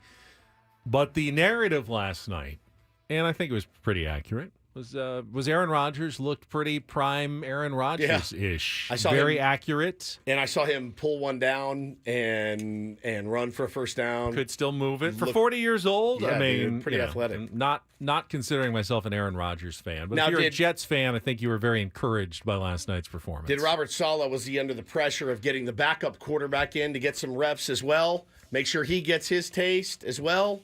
No. Oh, okay. That's a He's just paid free professional he's level. free to run his team as he chooses. I did have a Robert Saleh How cool is story that? for you, though, and I think it applies to me. So after the first touchdown last night, Aaron Rodgers goes over to Robert Saleh, the head coach of the Jets. This is great. And it looks like, for some reason, like Aaron Rodgers gave him like a shove away. He Like, went for a hug, and Rodgers was like, nope. yeah, and then he went for kind of a hand slap shake, and then he kind of started to go in for the hug, and Aaron just gave him the stiff arm, essentially. 2 hands, stiff arm. We don't need to hug. And everyone started speculating, is there something going on between these two? Is there an inner feud that has not been reported between Aaron Rodgers and the coach of the Jets? Now, there shouldn't be. Robert Saleh has bent over backwards for Literally the entire time Aaron Rodgers has been on the Jets to not say a single thing, despite all the off-the-field stuff, the injury, whatever. Robert Saleh has been Mr. I'm Aaron Rodgers' biggest fan for the entire time. So there shouldn't be a feud. So when asked about it after the game, Aaron Rodgers simply said of Robert Saleh, he's not a big hugger. And I think he was trying to like make his coach feel comfortable. Like, you don't have to hug me. I know that in now 2024, modern guys, what they're supposed to do when they're celebrating is a big hug. But like Robert Saleh, I'm also not a hugger. And it becomes awkward when someone comes in for a hug. And I will do it, but it's not my natural move. And obviously it's not Robert Saleh's natural move either. Is that okay? Aaron Rodgers' natural move. Well, he was trying to force it. He felt like I do, like I would with you. I've got to. Woodsy's here. We haven't seen each other in a while. He's going to want a hug. What do I do? How do I go in for a hug when I'm not? I'm an awkward. See, Paulie, he's coming over here. Come on. This big one. Paulie pulls his. That was so uncomfortable. Paulie doesn't know why. Paulie does an ass out hug though. The right way. Do we have to do this the again? right way to hug, stand up, is this. When There was the chair. You go. No, you get in there. You're going to pick me up. Yeah, just like that. That's how you do it. You don't need to put your ass out. I tense up. You do. I That was tense up. uncomfortable Feels for me. good, man. And it's not a guy thing either. I also tense up hugging. I'm just not a hugger, really. Big hugger I can here. hug my wife, okay, and that's about it. I'm not really comfortable hugging anyone else, and I don't know why. Love a hug. Love a big hug. I have a problem, but it's good to know that I'm not the only one, that maybe Robert Saleh is somewhat Ben-like in that, just not a great hugging person. I guess I don't know. I guess I'm afraid. Why are you saying it's Robert Saleh that's not a hug? That's what Aaron Rodgers said. It's Aaron, though. I thought No. Aaron was the one that pushed him away. He Aaron did. pushed him he away. did, but he You said, don't have to Aaron, do this? Aaron said he's not a big hugger, and I think it was like, you don't have to do this. Like, I'm not going to make you hug me. Oh, I see. That's what weird. Yeah, so he put, no, it's okay. You don't have to hug me. I'm good. Aaron was trying to be helpful to his head coach, and by giving him the old stiff arm, like, no, you don't have to hug me. I know you don't want to do it. Don't do it. You, I won't unlike do that you, to you. I'll make you. You make me hug. Yeah. You 'Cause like it's- the uncomfortableness. It's good for you. It's good for you. Hugs are good. Hugs can heal. Healing hugs. Healing hands and hugs. I don't know why I can't get comfortable hugging I don't either. people. I don't either. I always overthink it. I don't know. How many times do you have to, how well do you have to know someone before you go in for a hug? Not very. Like, there's so many times, like barely at all. someone Barely. comes into studio and Woods gives him a hug, and I give him a handshake. I'm a good handshaker. The guy, the guy I ran into in San Francisco, the one whose mother was sick and he was taken care of here. We had his wife on for Valentine's Day. Once he told me who they were when he came up to introduce himself, I looked at him and I go, come here. And I just put my arms around him, gave him a big old hug. I'd never met that guy before in my life, but it was such a sweet story that I just gave him, I wanted to give him a big hug because I felt like he deserved it. He lost his mom. So I was like, get in here. Gave him a big hug. I'm just a hugger, though. It's never gotten me in trouble. I don't think I've ever hugged anyone I wasn't supposed to hug. You don't think so? But I'm a hugger. Well, I've never gotten in trouble for it. No one's ever said it makes me uncomfortable, except for you. I don't care about that. I don't care about that. I do not care. Have you hugged Adam? Yeah, many times. Many Can you times. imagine me and Adam hugging? Never. It would never happen. It would just never happen. And you've hugged Adam. Anna McKee says, "Woods looks like a good hugger." I'm an elite hugger. Like I couldn't I don't imagine do much hugging well. Tony Gwynn Jr. or Chris Ello or. I've hugged Tony Gwynn Jr. You have? Yeah. I've never hugged him. Yeah. Mike Schilt. A big hugger. Have you hugged Mike Schilt? I don't think so. I hope not. I will though. Again, I can't even imagine that. I'm going to next time I see him. Do I have a problem? Yes. What is it? You're shut off, emotionally closed off. That's what you are. We could do an hour on this. I feel like I have a good emotional connection with both of you. You do. But it doesn't. It's not physical. Right. In the hugging department. Correct. Did you give your kids hugs? No. Oh my God. I probably don't go 20 minutes without giving one of my kids a hug. I really like. I did when they were little, but now that they're grown, I still hug my dad. I kiss my dad on the cheek. Never hug. Man. Not my dad and I don't hug. Joey says confirm Woodsy's a good hugger. He comes in the dugout on Sundays. I see him. I give him a big hug. Joey's a good hugger. Joey's a good hugger. Did you ever hug Reggie? Yeah, your dog. I can hug my dogs. I have a problem. Yeah. Therapy will help. Try BetterHelp /KWFN. You get 10% off your first. I don't necessarily feel like it's a major stumbling block in my life. You don't need to hug people. You do. I still feel the connection. I feel the love. I don't actually have to feel the love to feel the love. Okay. I bet your kids would like a hug today. No, Next time you go see, you walk in and Jack's there. You walk right up to him, you give him a big We're all big, it large doesn't matter. guys. It just feels awkward. Do you know how happy he's going to be? It can. Here's the thing: no one's ever gotten a hug and gone, "Oh, that was terrible. I really hated that." From their I dad. feel like most people who get a hug from me think that was terrible. No way! You I did a love bad hugging. I job. love hugging you. I will always hug you. Go hug your kids today. Everybody, listen. Go hug your kids. All right, Paulie's got the Rindle Report when we come back. Ben, you ever hug your kids? No. Just elite. So matter of factly. Elite. It's Ben and Woods on 97.3 The Fan.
Someone asked you, what is this show about? The Ben and Woods program. What isn't it about? Well, it's about the pills we take, Little League, and hugging. Yeah, obviously. today, yeah. Obviously, that's what the show is about. Especially when there was no Padres game yesterday. And no one wants me to talk about Shohei Ohtani anymore. That's clear. Oh, my God. That topic is now forbidden and restricted. Are you going to the ask? rest of the Are you day. going to ask Schulte about I'm Shohei? not going to ask Schulte about Shohei.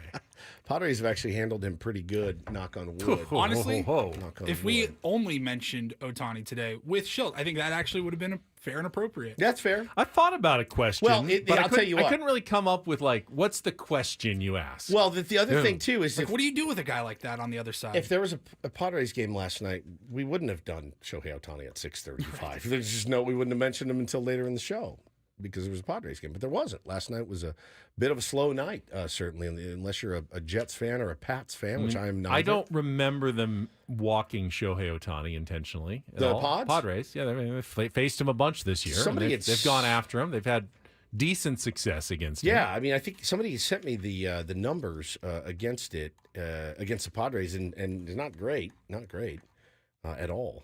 And I think that was that way with the Angels too. So yeah, but I mean, listen, that can change. I remember last year he didn't get a hit in the entire series against the Padres. That can turn on a dime, certainly. But the Padres have good starting pitching, good bullpen. Yep. You facing the Here we go. Marlins. Ready? Yeah. Batting 188 with 12 hits, 2 homers, 6 RBI, 9 runs scored in 21 games against the Padres in his career. That's holding him in check for the most part. Absolutely. So you continue to do whatever you've been doing Yeah, so don't change far a thing. this season. Continue that. All right, Paulie's got a round of report. We'll get to that right after a check of traffic here on 97.3 The Fan. From the 97.3 The Fan Traffic Center, here's Kelly Danick. Traffic is sponsored by Kearney Mesa Volkswagen. Got a few problems here, guys. Crash blocking lanes on eastbound 54 near Highland. Also on the eastbound 8 Mission Gorge off-ramp, stalled vehicle partially in lanes. Collision in the North County, northbound side of 15, just before the 78. That's got the right lane blocked. San Diego, don't let these deals slide by. Kearney Mesa Volkswagen, now part of Sedano Auto Group, has your ticket to ride. 2024 Tiguan S, $259 monthly. 2024 Jetta S Sedan, $179 monthly. Step up to the plate and find your ultimate VW at VWofKearneyMesa.com. I'm Kelly Danick with Ben & Woods, San Diego's #1 sports station, 97.3 The Fan. And get things Oh, started sorry. here with our today's edition of the Rindle Report. Now tuned into the greatest. Welcome to the Reindl Report with Paul Reindl. Hi, Paul. All right. 2 stories from the world of sports that we haven't gotten to yet. We'll start off in Major League Baseball. And 1 story that you didn't know you needed. Are you laughing, biatch? It's the Reindl Report Hey, Paul, how you doing? Okay, how are you? on 97.3 The Fan. Are you ready to bless the mood? I need some help, please. That was good. Can I get a oh yeah? All right. Sorry for cutting you off there, Paulie. No problem. On that. I wanted to make a note. I just saw a Dodger fan tweet. Skip Schumacher is always invited to the carne asada. And I thought to myself, somebody made the point last night on Twitter. Skip, I mean, if Dave Roberts doesn't get the job done, what if he's gone and Skip's the new manager? And then it all flips on me. It will no longer be Ben, you do a great job. It'll be Skip saying, Woods, you do a great job. Yes, it will be. And I went, oh, no. Yes, it Every will be. 3 weeks, Woods will be like, hey, what if we get Skip Schumacher on the show? And Ben will be like, I'll kill you. I will kill you. I will murder How you. dare you? He's the manager of the Dodgers. I think you know that the end. I think you know better, Paulie. Oh, yeah, I'll tell you. I mean, I don't know what's going to happen with the Dodgers, but if they do need a new manager, Skip went a long way yesterday in He earning did. a lot of goodwill from Dodgers fans with his comments and his lip reading. Didn't hurt his chances if that's something that he indeed is interested Woods, in. you do a great job. It'll be the worst thing ever. Go ahead, Paulie. Sorry about that. All righty. We'll start off in college football. I think maybe in our 9 o'clock hour, I think we'll have some time. Benny, do you have a Super Saturday? I have my Ben viewing? Super Saturday lineup for All you. right, Yep. So we'll look forward to that. I don't know that this game is going to make it into that list, but maybe. Oh, yeah. Number 1, Texas they're going to have a change at quarterback this week due to injury. Quinn Ewers is still recovering from, he had an oblique injury, and that means Arch Manning going to make his first collegiate start for the #1 team in the country. They're taking on University of Louisiana Monroe Warhawks. I don't think they're ranked. It's a good soft landing spot for Arch Manning, I would think, but still a tremendous amount of pressure, Benny. You know, the highly touted Arch Manning. You know, he came in and threw the 4 touchdown passes in relief, so he's kind of got a little bit under his belt there. But yeah, there's always going to be a lot of attention placed on anyone with a Manning in his name. 100%, and getting a start. So it's a big deal. It's a big deal. I wonder what the line is on that game. But kid is 6'4", 225. Top prospect of his class. I want to hear if he talks. Now, who's his dad? He's Cooper. Yeah, Cooper's is his dad, yes. I wonder if he talks the unsuccessful Manning brother. That's not fair to Cooper. I heard he was actually really good. I have heard he's cool and good. No, I heard he was like a good He's a good player, yeah. He's just not his brothers. Eli and Peyton. Trying to see if I can find a line for you here quickly. Texas -44. Wow. Okay. 5 o'clock tomorrow. Oh, yeah. That game's on ESPN Plus, SEC Network, so it's not even on check him out. I didn't see him in the last game. So. All right, moving on to baseball. It's a very bizarre injury. We've talked about weird injuries in the past, and man, when it rains, it pours, I guess, for the Miami Marlins organization, because their first-round pick, PJ Morlando, he had a season-ending injury, and it was reported that he injured himself in a weightlifting competition that the guys were all doing during a rain delay last month. You see it all the time in college baseball, even minor league baseball, sometimes even Major League Baseball. When there's a rain delay, guys might do a slip and slide on the tarp. They goof around. They have some fun. They're trying to pass the time.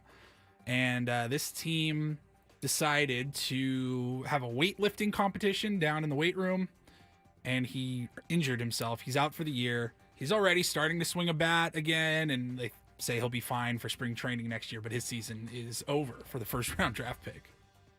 Team organized weightlifting competition. I mean, I think it's probably a bit of a freak injury, right? I mean, they do that stuff a lot. Yeah, you probably should never be competing and straining yourself when it comes to the weightlifting. It would be different if they were like, hey, let's go out to the parking lot and recreate the Fast and the Furious with all of our cars as a team organized event. This is weightlifting. You have to lift weights. Let's make it fun. And he got hurt. It's a bummer. And again, like you said, things always bad to worse for the Marlins. 20-4 last night. My God. I feel like Skip has got 9 games left to worry about it, and then it's someone I was else's. in the kitchen. The game was Gabe on. Kapler's problem, man. Guaranteed. I wasn't paying attention. The game was on. I heard Ohtani did something again. Right. I kind of peek around the corner to look at the TV, and it was at an angle, so it looked like it was just 4-3 Dodgers over the Marlins. And then I moved a little bit. There was a glare on the screen. I go, oh, that's just 14-3. 14-3. All right, I'm good. I remember the last time we did one of our weightlifting competitions, and I thought to myself, one of us could really, really get hurt. So we should probably nip those in the bud. We actually did some weightlifting up there. You can see. I don't know how much of a competition it was. No, it's more like a fun afternoon. All right, then finally, I'm not sure if this was a good idea or a bad idea or not, but Thursday Night Football last night, I believe this was after the game. I only watched a little bit of the first quarter, but on Amazon Prime, they got their studio crew there. Richard Sherman, I think is it Carissa Thompson, I think is part of it, and they have their whole crew, and they have a new segment called Late Hits with Nikki Glazer. Okay. I love Nikki Glazer. Yeah. I think she's very funny. We've had her on the show before. We have, yeah. She really rose to damn near superstardom earlier this year. She killed it at the roast of Tom Brady. And so clearly Amazon is trying to capitalize off of that momentum, and they brought her on to do quick hits around the league, talking about the game that was just played. And she definitely, I don't know if this was intended, but she definitely took it as if it were a roast. Yes, Nikki Glazer when you hire her or ask her to come on, I don't think you're not bringing her on to analyze Right. Ramondre Stevenson's poor outing last night, the fumble. And she's not like Jeff Ross, where like they're only known for the roast. Well, she's got several she's a stand-up comedian, specials. but she's a roast. She's a great roaster. She took it on as a roast. A lot of people are probably expecting me to get up here and just like roast everyone, but this isn't a roast. Like, you guys didn't sign up for this, so I'm definitely not gonna say that Richard Sherman looks like Busta Rhymes on Ozempic. I'm not gonna do that.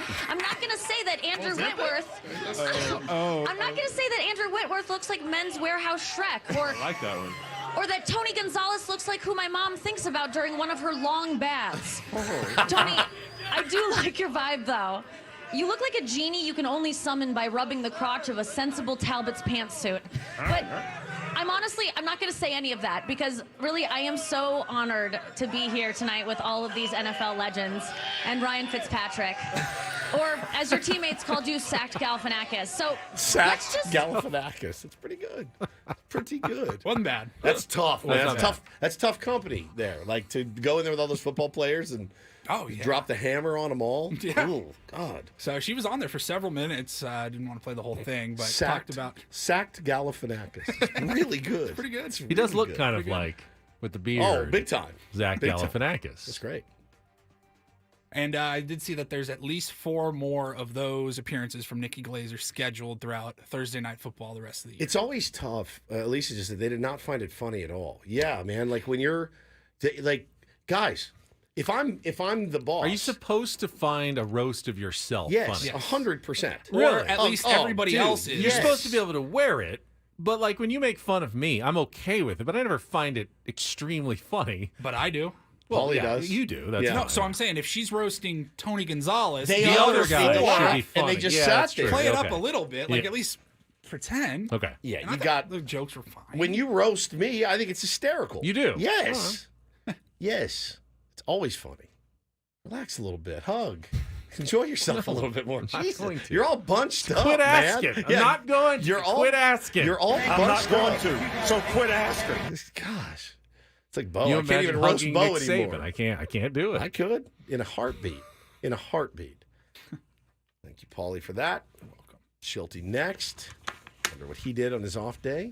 Any He's gonna guesses? fix your little league team. We're gonna see what I'm he did not on his off. asking him about that. You're not gonna No, ask I'm not him? going to ask him about that. He had a detailed plan for you in like 30 seconds. I'm not going to waste. You can ask him about it. I don't want to waste his time. Oh my lord! Can you I don't know imagine? if he was. All we do is waste his time You know, for though, 15 minutes every Friday. It's true. It's funny. I was last week. You were out, so I was reading some more stuff about Schulte, and he started with coaching kids. So I wonder if he does have any advice. We were talking last night about things we wanted to ask Maybe I will Mike ask Schulte today, and you said I asked him that last week. Yeah, No, I asked him that last week.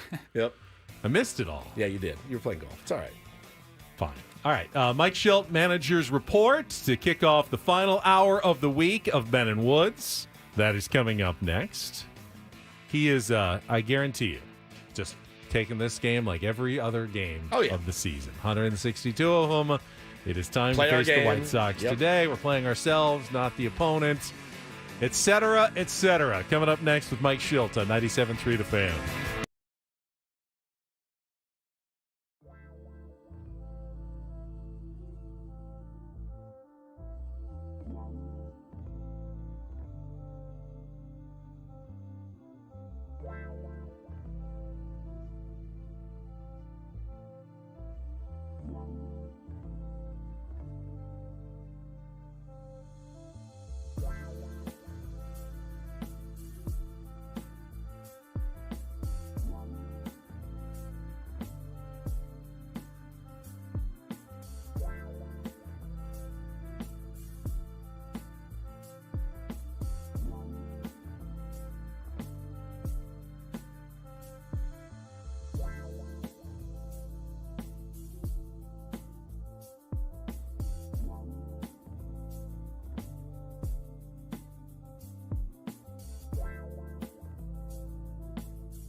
Final hour of Ben and Woods on a Friday, getting you ready for the weekend. Last 3 home games of the season for your San Diego Padres. And it is time right now for the Manager's Report. We are joined by Padres skipper Mike Schilt, brought to you by San Diego County Credit Union.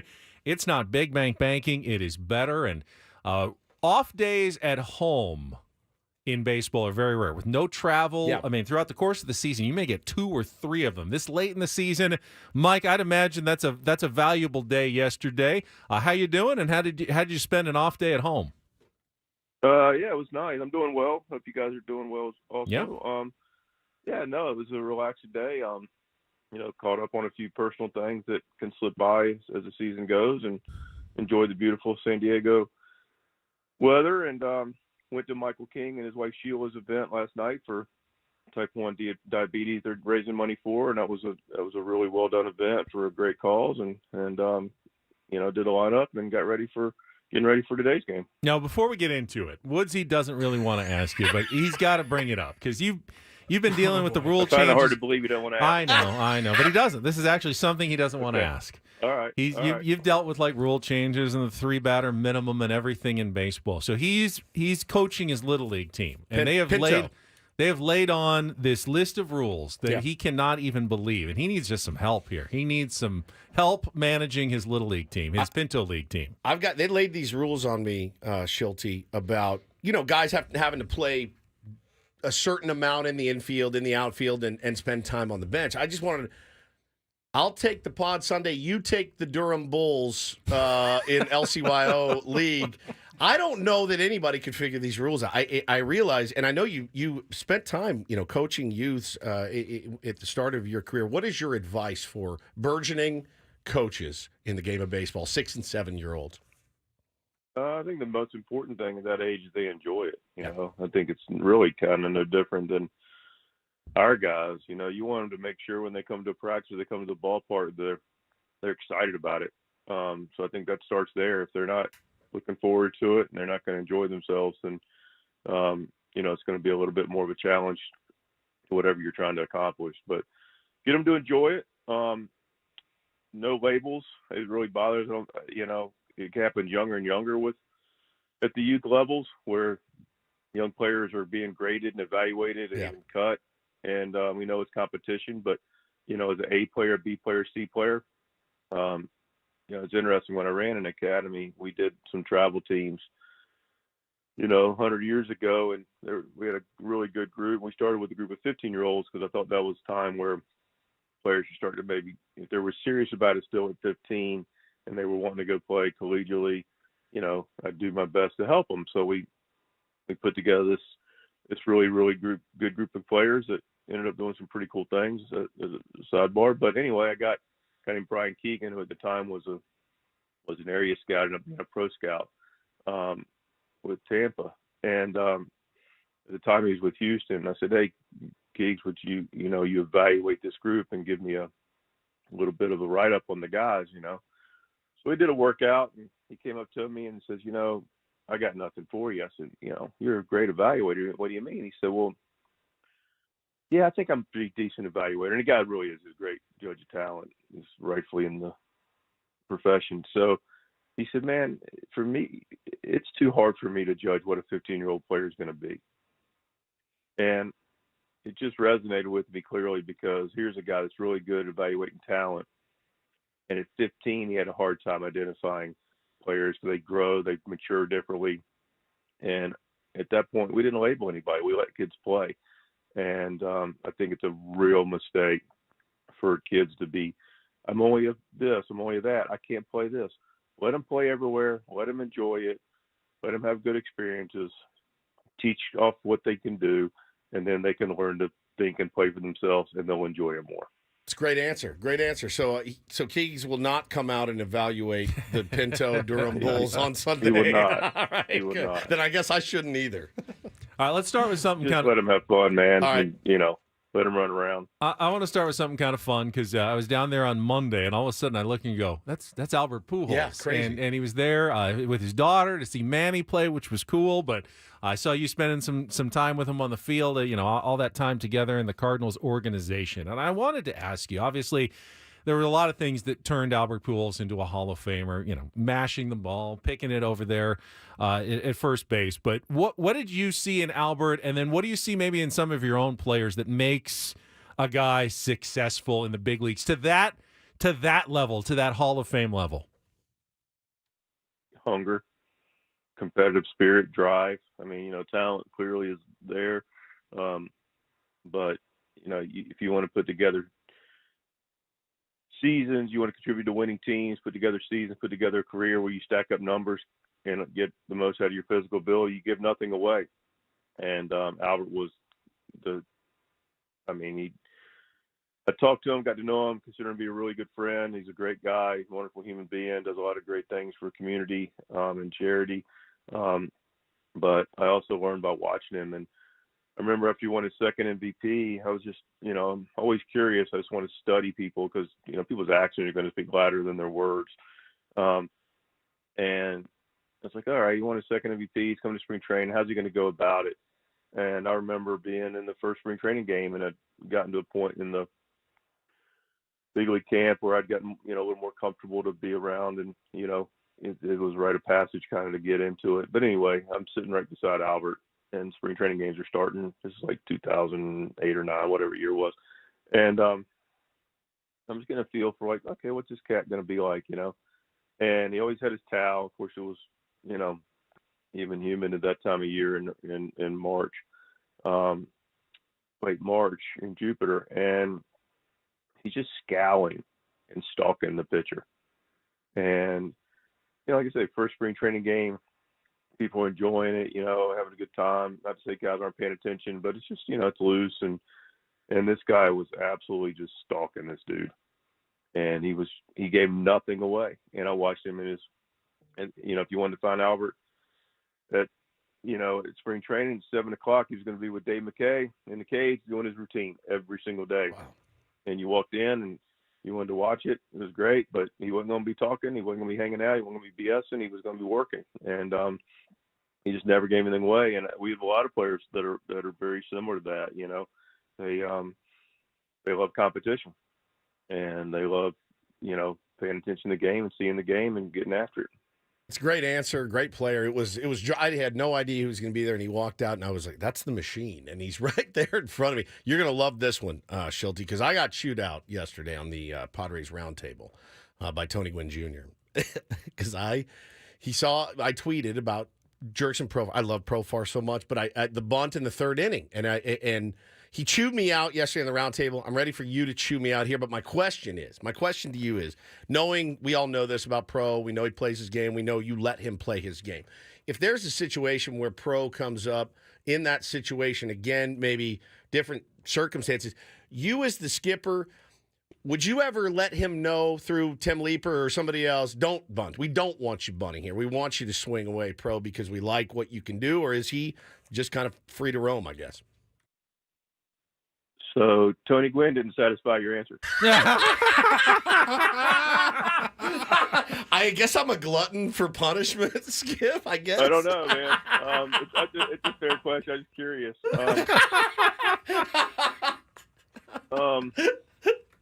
No, I understand the question, but I'm going to go back to what I was saying about, and clearly different levels. Sure. But my encouragement to the youth level, your job ultimately is to help players understand the game and to teach them the game. Regardless of the level you're going to be at, 6, 7-year-olds, clearly a different, teaching level. But as you get to higher levels of baseball, one of the biggest things you can do, because what ends up happening when you let them play the game and you teach through the game, is you develop players that are confident and trust themselves. Yeah. And they know that you trust them. The other thing that nothing's nothing's absolute in this game, and that's where I think we can get in trouble. Not to say this is always the right way. What I'm telling you, I'm just telling you the way I see the world. Sure. And it's worked for me. And when I say nothing, everything can look the same, but the beautiful thing about the game is the depth of layers that go into the decisions. And so when people look at something and every situation in an absolute way. Like, he can't bunt there. He shouldn't be bunting there. Yeah. He should be doing X or Y. Yeah, that's fair. That's a fair question. I can understand why you'd ask the question. But if you look up and recognize, like, I don't live in Profar's body. Sure. But Drax, Pro, as most people know, played in 2 Little League World Series championships, right? Won one, lost one. Okay, so when he was 11 and 12, he's been playing high-level, competitive, meaningful, top of the level that he's at baseball games. And he's been doing that since he was 11 and 12 years old. So he's been doing that for 20 years, right?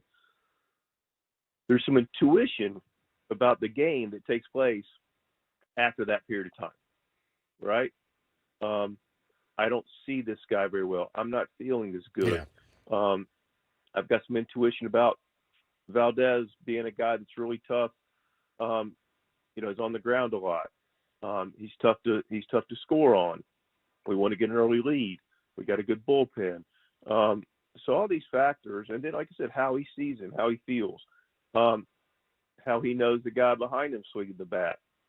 So all these are pretty big variables. By the way, the guy behind him is Manny that day. So, those are the things that when you have intuitive players that know the game, see the game, and I say this a lot, championship players think and do for themselves, then that trust factor allows them to be free and play and not get on and later and be like, well, I don't see that guy. I'm not saying that was the case with Profar, but yeah. And then there is discussions. There's always discussions, going into games, and players have a game plan. And, that's the thing that's beautiful about it is situational, and there is communication about what and why. So longer answer to your question, but it's a great answer. Yeah, and I think it makes a lot of sense because, Woods, you've been doing radio for a while now, and you've probably had someone who says, hey, the numbers tell you should be teasing this in this segment. You go, I know, though. I know my audience. I know better. Yeah. And you do it your way. And Sure. someone will criticize. 100%. That's not how you should do it, Woods, but you do it your way because you have the experience. And I think that's what Mike is saying. That's the hard. That's yeah. the thing that is also can be challenging, right? Is you do something that Tony would say, manage with your gut, don't cover your butt. What, based on your experience, or a player knows, and you trust the player to go perform. Yeah. And it doesn't always work out. But the second you do something that's against some kind of perceived norm or absolute, or you open yourself up, and that's the gig, man. But the multiple layers of understanding the why is really where I live, at least. It's such a great lead in, I guess, Schulte, to the next question I had is that, a team, you'll see it, and I don't want to name any teams, but we've all seen it. Like a team will play a certain way in the regular season, and then the playoffs come, and obviously I've got no idea. We have no idea what it's like to play or manage in a game of that much magnitude and pressure. I guess tempting is not the right word, but I guess maybe how tempting is it to tighten up a little bit while, you got to stay loose as the skipper. They got to stay loose as players, but obviously the pressure's on. How hard is it to continue to play a little free and easy when, the clock strikes October?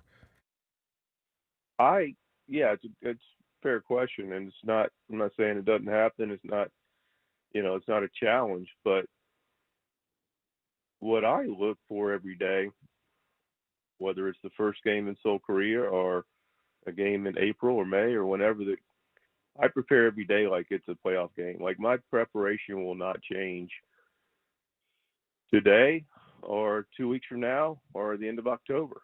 The game's a game. I owe the opportunity every day to be fully prepared and to stay present and to compete in the moment and to take it all with every situation, be on task and on point. And that way, when you get to, big moments or big games or whatever the case may be, you just normalized, the game and, playing the game and doing what the game calls for, as Toddy talks about. When you do that, you just get lost in the competition. And then that's all you can do. it's people like, oh, you want to bring more, you want to do more, you got to do more, because no, man, you do it all year, you do it every day, you do it in every circumstance, and you just, like I said, you normalize excellence to be prepared, and regardless of a situation. I mean, I owe that to the club, and owe it to the people that show up and support us, and owe it to the organization to be on point at every turn, and that's regardless of circumstance. That being said, and this is the last thing for me, knowing that you're preparing for tonight, playoff game one at a time, you're just trying to win as many as possible. At this time of year, I'd imagine you have to have some forethought, with what is coming up. Playoffs, setting up, making sure guys are set up and ready for a big series. What are those conversations like in terms of strategic planning as you now get close to October? We haven't accomplished anything yet. So we just keep moving down the run. Keep playing, keep going about it. There will be a time soon that we're looking forward to, that now you start to have a more clarity of what the picture looks like. But right now it's play today, get after today, and shake hands at the end of the day. Not yet. All right, that's fair enough. All right, good luck this weekend. I know I don't have to worry that you're taking. We don't even have to ask you. We know you're taking the White Sox as seriously as you'd be taking the Dodgers or any other team. So good luck this weekend against the White Sox. It's been an incredible season, especially at home. I know the fans want to just kind of say thank you this weekend. It'll be big crowds and everything. So what a fun year this has been, and we'll talk to you next week when you guys are getting ready for that last series in Arizona.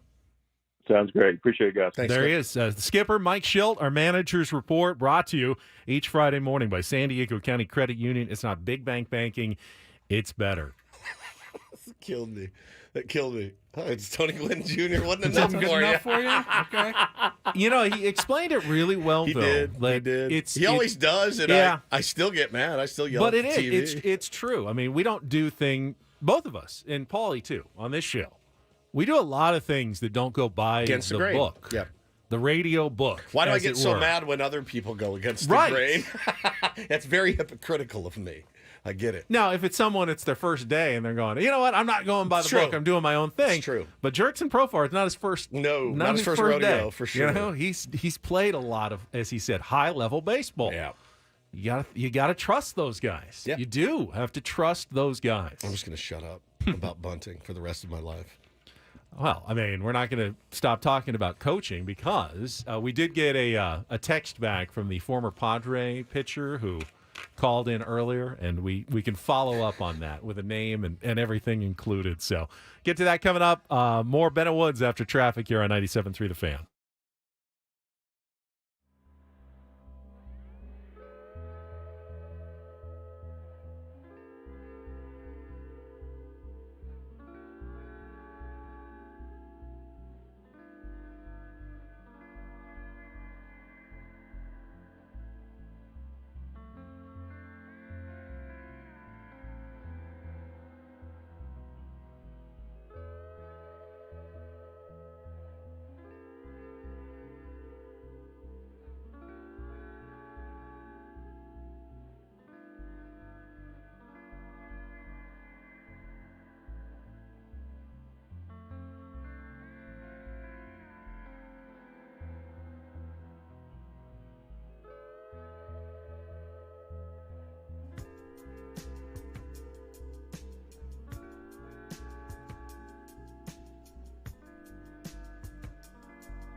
Hamul Casino. Fun above all else.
It's a fun show today. I'm very happy with it.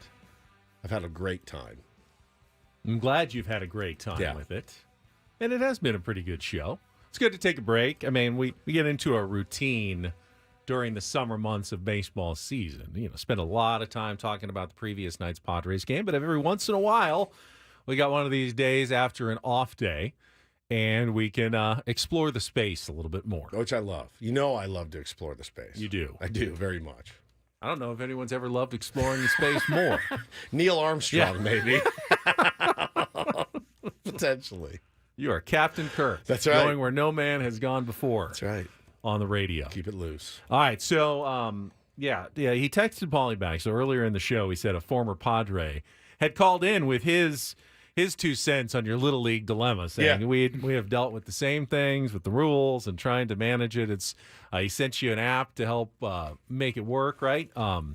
Thank you, Tim Stauffer. Freebaseballlineups.com. Thank you so much, Tim. Tim said he listens driving his kids to school every day, so that's cool. Tim's a great dude. He said he's like, Woodsy's not exaggerating. Like, it gives me anxiety with all these Little League rules. I'm so happy to hear that, Paulie. You know, from a ex-big leaguer, like that makes me so happy. There's another rule too that I have to figure out It's to limit kids from taking extra bases on like a ball that goes past the first baseman or something. You have to get it. If it goes into the outfield, the outfielder has to get it to an infielder on the dirt, and then they throw their hands up, and then the play is dead. Again, I realize they're 6 and 7, but it's tough to like. And so now all of our kids, guess what they do? They field a ground ball, they throw it. The first baseman won't catch it, then he just throws his hands up.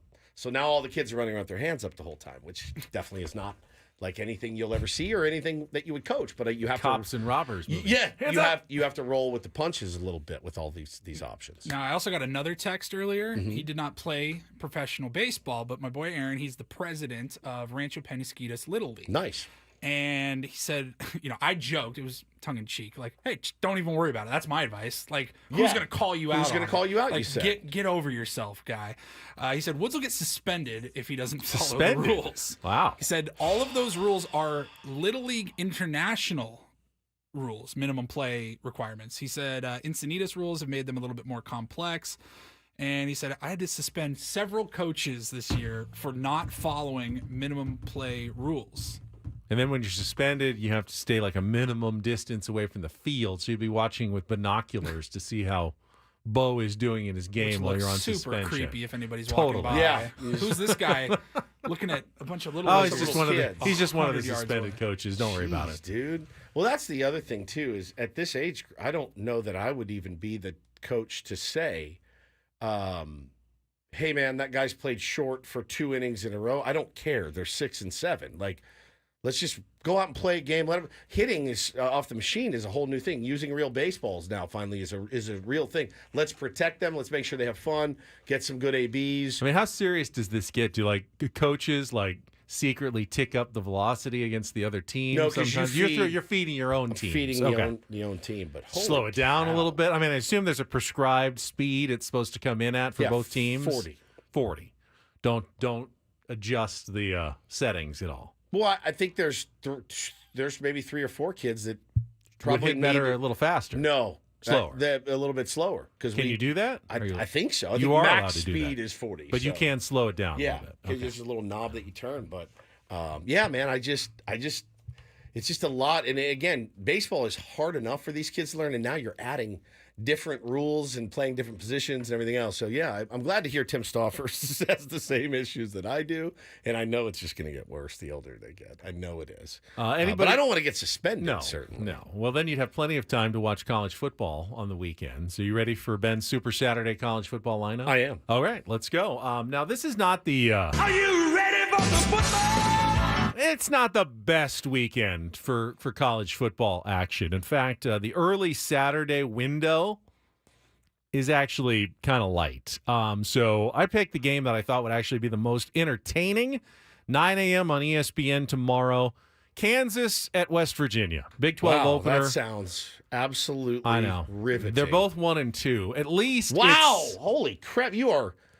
Well, all the other games are like Ohio State is favored by 38. I mean, I don't like watching blowouts. This is a sales pitch of all sales pitches. So this is the one you pick. 2 1-2 teams. Yeah, Kansas and West Virginia. But at least it's a 2-point spread. West Virginia's favored. And the over-under is 56.5, so expect it to be high scoring and close if you had to watch something. All right, I'm sold. All right, it gets a little better. 12:30 CBS, number 11 USC at number 11 Michigan. Oh, that's a good one. First ever Big Ten game. Yeah. For the USC Trojans, it comes at the Big House. Michigan obviously has the loss already, so they're 2-1. USC is undefeated, has a chance to move into the top 10, but they need to win on the road. This is a real test to start out your new Big Ten life for the USC Trojans by going and facing the defending national champions on the road in front of 110,000 people. USC favored by 4 in this one. I don't know what Michigan's got left. They lost a ton of players, but the Big House is no joke, man. This is quite the indoctrination. Did you see the story this week about Sharon Moore, the new coach at Michigan? And it took a while to figure out the contract because they wanted to make sure it was written in that if any violations come out now afterwards, you can't fire me for those that happened in the Jim Harbaugh era. Wow. Really? That's not suspicious at all. No, not at all. Like, just in case anything comes out, I want to make sure that I'm protected. I still get paid for my contract. You can't fire me. Can we get that That's in our not next? suspicious. Can we get that in our next We contract? don't need it. Nothing's going to come out. We didn't do anything wrong, Woods. As far as you know. All right, 4:30 ABC. You've got number 6 Tennessee He's at passed number right 50. over Notre Dame, Miami of Ohio. I see. Yes, because they're playing Miami of Ohio. Okay. It's not that entertaining of a game. Or, I mean, it might be, but that would be bad. That would be very bad news again for... I assume they learned their lesson. They seem like they did last week against Purdue. I think so. I assume they're going to win by 50. So I picked Tennessee at Oklahoma. It's the first SEC game for OU. And they're both 3-0, so this is a big one for both teams. And it's 4:30. I think Tennessee is slight favorites, but it's a close one here. That should be a pretty good game for your late afternoon window. And then not much late night, no Pac-12 after dark anymore. Nope. So the 7:30 game is number 13 Kansas State at BYU. In the Big 12 is K-State's 3-0, BYU's 3-0. K-State is favored by 6 on the road. Aztecs on a bye. They are on a bye. They're off this week. USD is going for a 3-0 start. Nice. They're at North Dakota, which is a top 10 team. Scholarships and everything. Real test here to see how good maybe the Toreros are this year. But that's your college football Super Saturday lineup, courtesy of Ben Higgins this morning. Yeah, there's a couple good ones in there. A couple jewels. Yeah, middle of the day. That's USC Michigan's that's great. I think that one's interesting for sure. All right, we'll come back. We'll take a full look ahead at the Padres White Sox series, pitching matchups, and more as we get ready for the final home series of the season for your San Diego Padres. Next here with Ben and Woods on 97.3 The Fan.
All right, let's just say don't expect a ton of help again today if you're a Padres fan from other teams in the National League playoff race. You got 0 yesterday, and we'll take a look at the matchups coming up today, but they're not particularly favorable for a lot of help necessarily. We can talk about that. Baseball coverage on 97.3 The Fan is presented by T-Mobile. Switch to T-Mobile. You can get tons of benefits. Still save on every plan versus AT&T and Verizon. Use their savings calculator to find out how at T-Mobile.com/switch. All right, we'll come back and look at those matchups and the Padres matchup as well after a check of traffic here on 97.3 The Fan. From the 97.3 The Fan Traffic Center, here's Kelly Danick. Traffic is sponsored by Viejas Casino and Resort. Well, for the most part, folks are doing a pretty good job of navigating our slick roadways. Yeah, we've had some scattered showers around the county, so definitely something to take into consideration. Continue to take it extra carefully out there, guys. Have your headlights on so you're more visible to other drivers. We've got just one problem here. It's a stalled motorcycle northbound side of the 805, just past Adams Avenue. It's over to the right shoulder. Viejas Casino and Resort is home to the best Players Club. In My Viejas, start earning points toward incredible rewards like free gifts, concert tickets, hotel stays, dining discounts, and more. It's time to ditch the other guys and join the best. The My Viejas Players Club, Viejas Casino and Resort. I'm Kelly Danick with Ben and Woods, San Diego's #1 sports station, 97.3 The Fan. So Woods, the Padres' magic number heading into today is 5. 5. There are two ways that they can lower that number. Either with a win or with a loss by the Atlanta Braves. And if both happen, you could get it down to 3. The Atlanta Braves open their series against the Miami Marlins tonight. Dodgers leave Miami. The Atlanta Braves take their place. 4:10 first pitch. Charlie Morton on the mound against Valente Beloso of the Miami Marlins. You know, I would imagine they will have, Skip Schumacher will have some pride and will want his team to bounce back after getting drubbed 20-4 yesterday, but they're not exactly coming in with a lot of momentum to this series either. Atlanta is in desperation mode. Not necessarily to catch the Padres, but they're 2 games behind both the New York Mets and Arizona Diamondbacks, and time is running out. So they're looking sweep. They need to put on a winning streak at this point, so they'll be ready to play tonight. The New York Mets, they are taking on the Philadelphia Phillies. Game 2 of that 4-game series at Citi Field. Christopher Sanchez on the mound for the Phillies. David Peterson, who's been very good this year for the Mets, although I think he lost his last time. I think he did too. Out. So possibly some help. That's an Apple TV game at 4:10 today. And then the Arizona Diamondbacks are in Milwaukee. Now, they beat Milwaukee yesterday. That's a tough series, but they do have their ace, Zach Gallen, on the mound against the former Padre, Colin Ray. That's a 5:10 first pitch in that game. So, yeah, I mean, Milwaukee could offer a little bit of help. Maybe if the Phillies could offer a little bit of help today would be nice, but I wouldn't count on any of it. Just take care of business tonight and get that magic number down to at least 4 at the end of the day. And I loved our conversation with Schulte today. I did. There was one question I wanted to ask him, and it was like kind of sneaky the way I was going to ask it, right? So this is the last regular season home series at Petco Park, and what a year it has been, as you mentioned.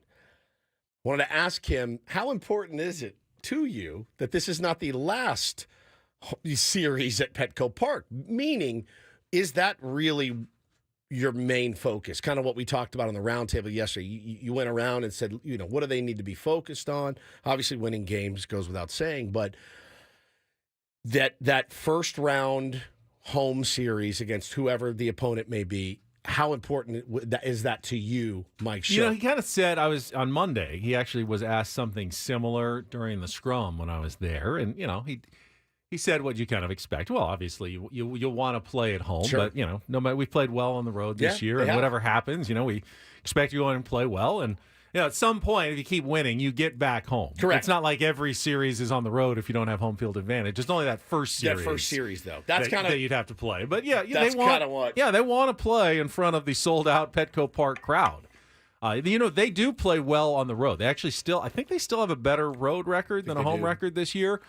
At the same time, I think it's more, that the other teams coming into Petco Park, that's a challenge, into that environment of coming on the road and having to play there. Not an insurmountable one, certainly, but it's definitely a bit of an advantage for the Padres. And how lucky are we that, no matter what happens, really, Ben, this is a playoff team. That's really what it boils down to me. This is a playoff baseball team in a year that not a lot of people gave them a lot of hope for. I'm trying to keep sight of that as I keep my expectations kind of at bay. Do I let my mind wander? Yes. Yes, all the time. Daydreaming about what all kinds of things may look and sound like and who does what, certainly.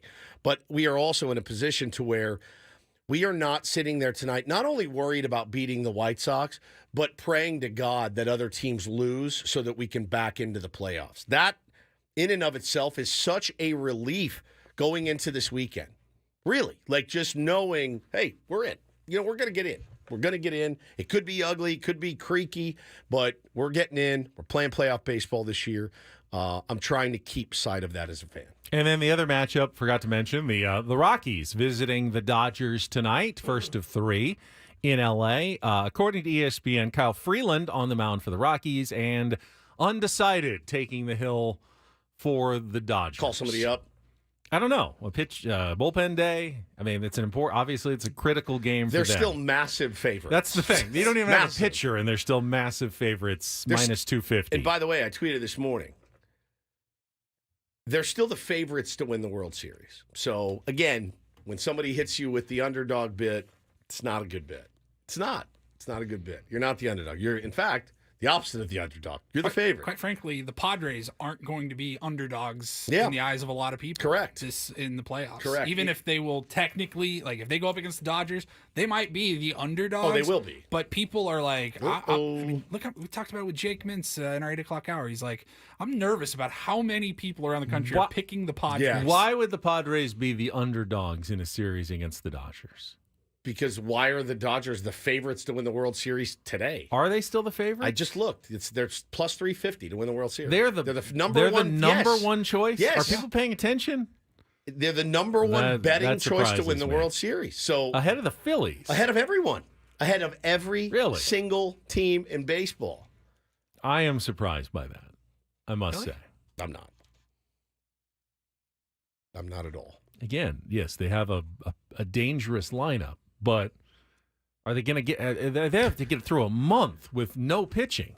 Do people say overdog? I mean, yeah, they're the overdog. The Dodgers, That's what they are. The Dodgers absolutely I've can got beat anybody. Odds to win the 2024 World Series plus 320 for the Dodgers. Yeah, I got plus 350. 430 for the Phillies. Huh. 460 for the Yankees. Padres are down at plus 12. Now, I'm not saying that the Dodgers can't win a series. They absolutely can. They have an unbelievable, lineup, dangerous baseball players.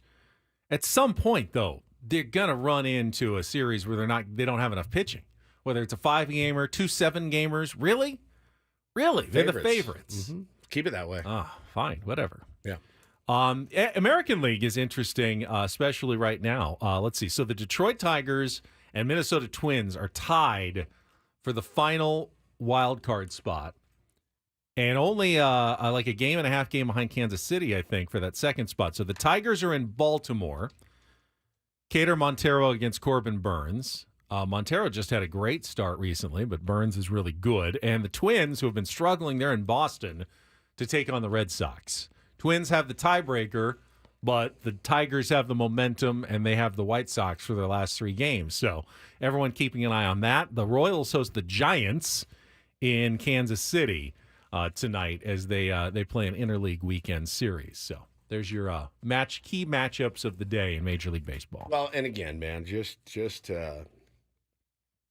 try to keep your head on what the Padres do if they handle business this weekend against the White Sox. Benny, going to be tough. It's going to be tough, and I know those games against Arizona loom large if you don't handle business, but you can't look forward to that at all. I'm not too worried about the Dodger series. I don't know how much it's going to mean, if anything. So that's a good time to. Wouldn't that be weird? You lock up. The home field advantage, the 1 seed in the wild card, and you're playing the Dodgers for 3, and you're like, gonna get some guys off their feet. I don't think they can lock up anything. I mean, they can lock up a playoff spot, but I don't think they can lock up the home field in the first round until at least the middle of next week. So those games after the Arizona game, after the Arizona, after series. the Dodgers, Dodgers is first. Dodgers is first. So yeah, they will be meaningful games still those against will. the Dodgers. Yep, I had them flipped. Yeah, that would make a lot Dodgers more sense. are first, then the Diamondbacks. So those could be huge then. Yeah, this series against the White Sox is. You'd like to think in a perfect world that you can stomp through it, rest some of your guys. Yeah. Rest some of your bullpen. You're not going to need your higher leverage guys. But the reality is, and I will tell you this right now, at least one of the games, they will need their high leverage relievers. It will be close. 100%. We will be stressed. Yep. Hopefully it's only one, and they do get a couple of easy wins, but it could easily be 2. They could easily lose 1 game. This is not going to be the cakewalk that we all hope it's going to be. It never is. And if I'm wrong, I will be so happy. The happiest wrong that wrongness I've ever been. He hates, and if you know Ben, he does not like to be wrong. Wow, this is the 3rd straight day the Padres have led by at least 6 runs after the 2nd inning. This is fantastic. I would love to be that wrong. Happy to be wrong. But I don't think that's going to happen. No. They will at least have to face Garrett Crochet tonight. And in the early innings. 4 innings, but yes. He will probably at least keep them in this game tonight, I would think. Joe will also pitch well, though, and I have no doubt that the Padres will do their thing, make Garrett Crochet work, get him out of the game on a pitch count. When you match the bullpens of these two teams, it's a lopsided. It is affair. Lopsided affair. You guys going to any games? I'm going to go on Sunday, I believe. Nice. On my way into work, at least for the first 6 innings. The last last game of the season. Yep. Paulie? Hopefully not the last game, but the last game of the regular season. I've looked for tickets. No plans as of right now. May go down Saturday or Sunday if for whatever reason it was a clincher, but I. And you're going tonight. Don't know that that's likely. Excited. What's your last food item of the season, do you think? Trying to watch my diet a little bit. Okay. But I want to have Horia Tiki Bowl. You can go with the what? The Greek. No, Yeah, the one that Ella always talks about. Get that. I'm gonna get. Pretty good. I might get the Grand Ole Barbecue pulled pork and then just eat the pork, not the bread. Not the bread, not a Maybe sandwich. a little bit of bread. So you're gonna eat a maybe pulled the whole pork. thing. I'm gonna have pulled You're pork gonna watch sandwich. your health with a pulled pork sandwich. And a Sprite. Yeah, more than likely. How did you gain all the weight?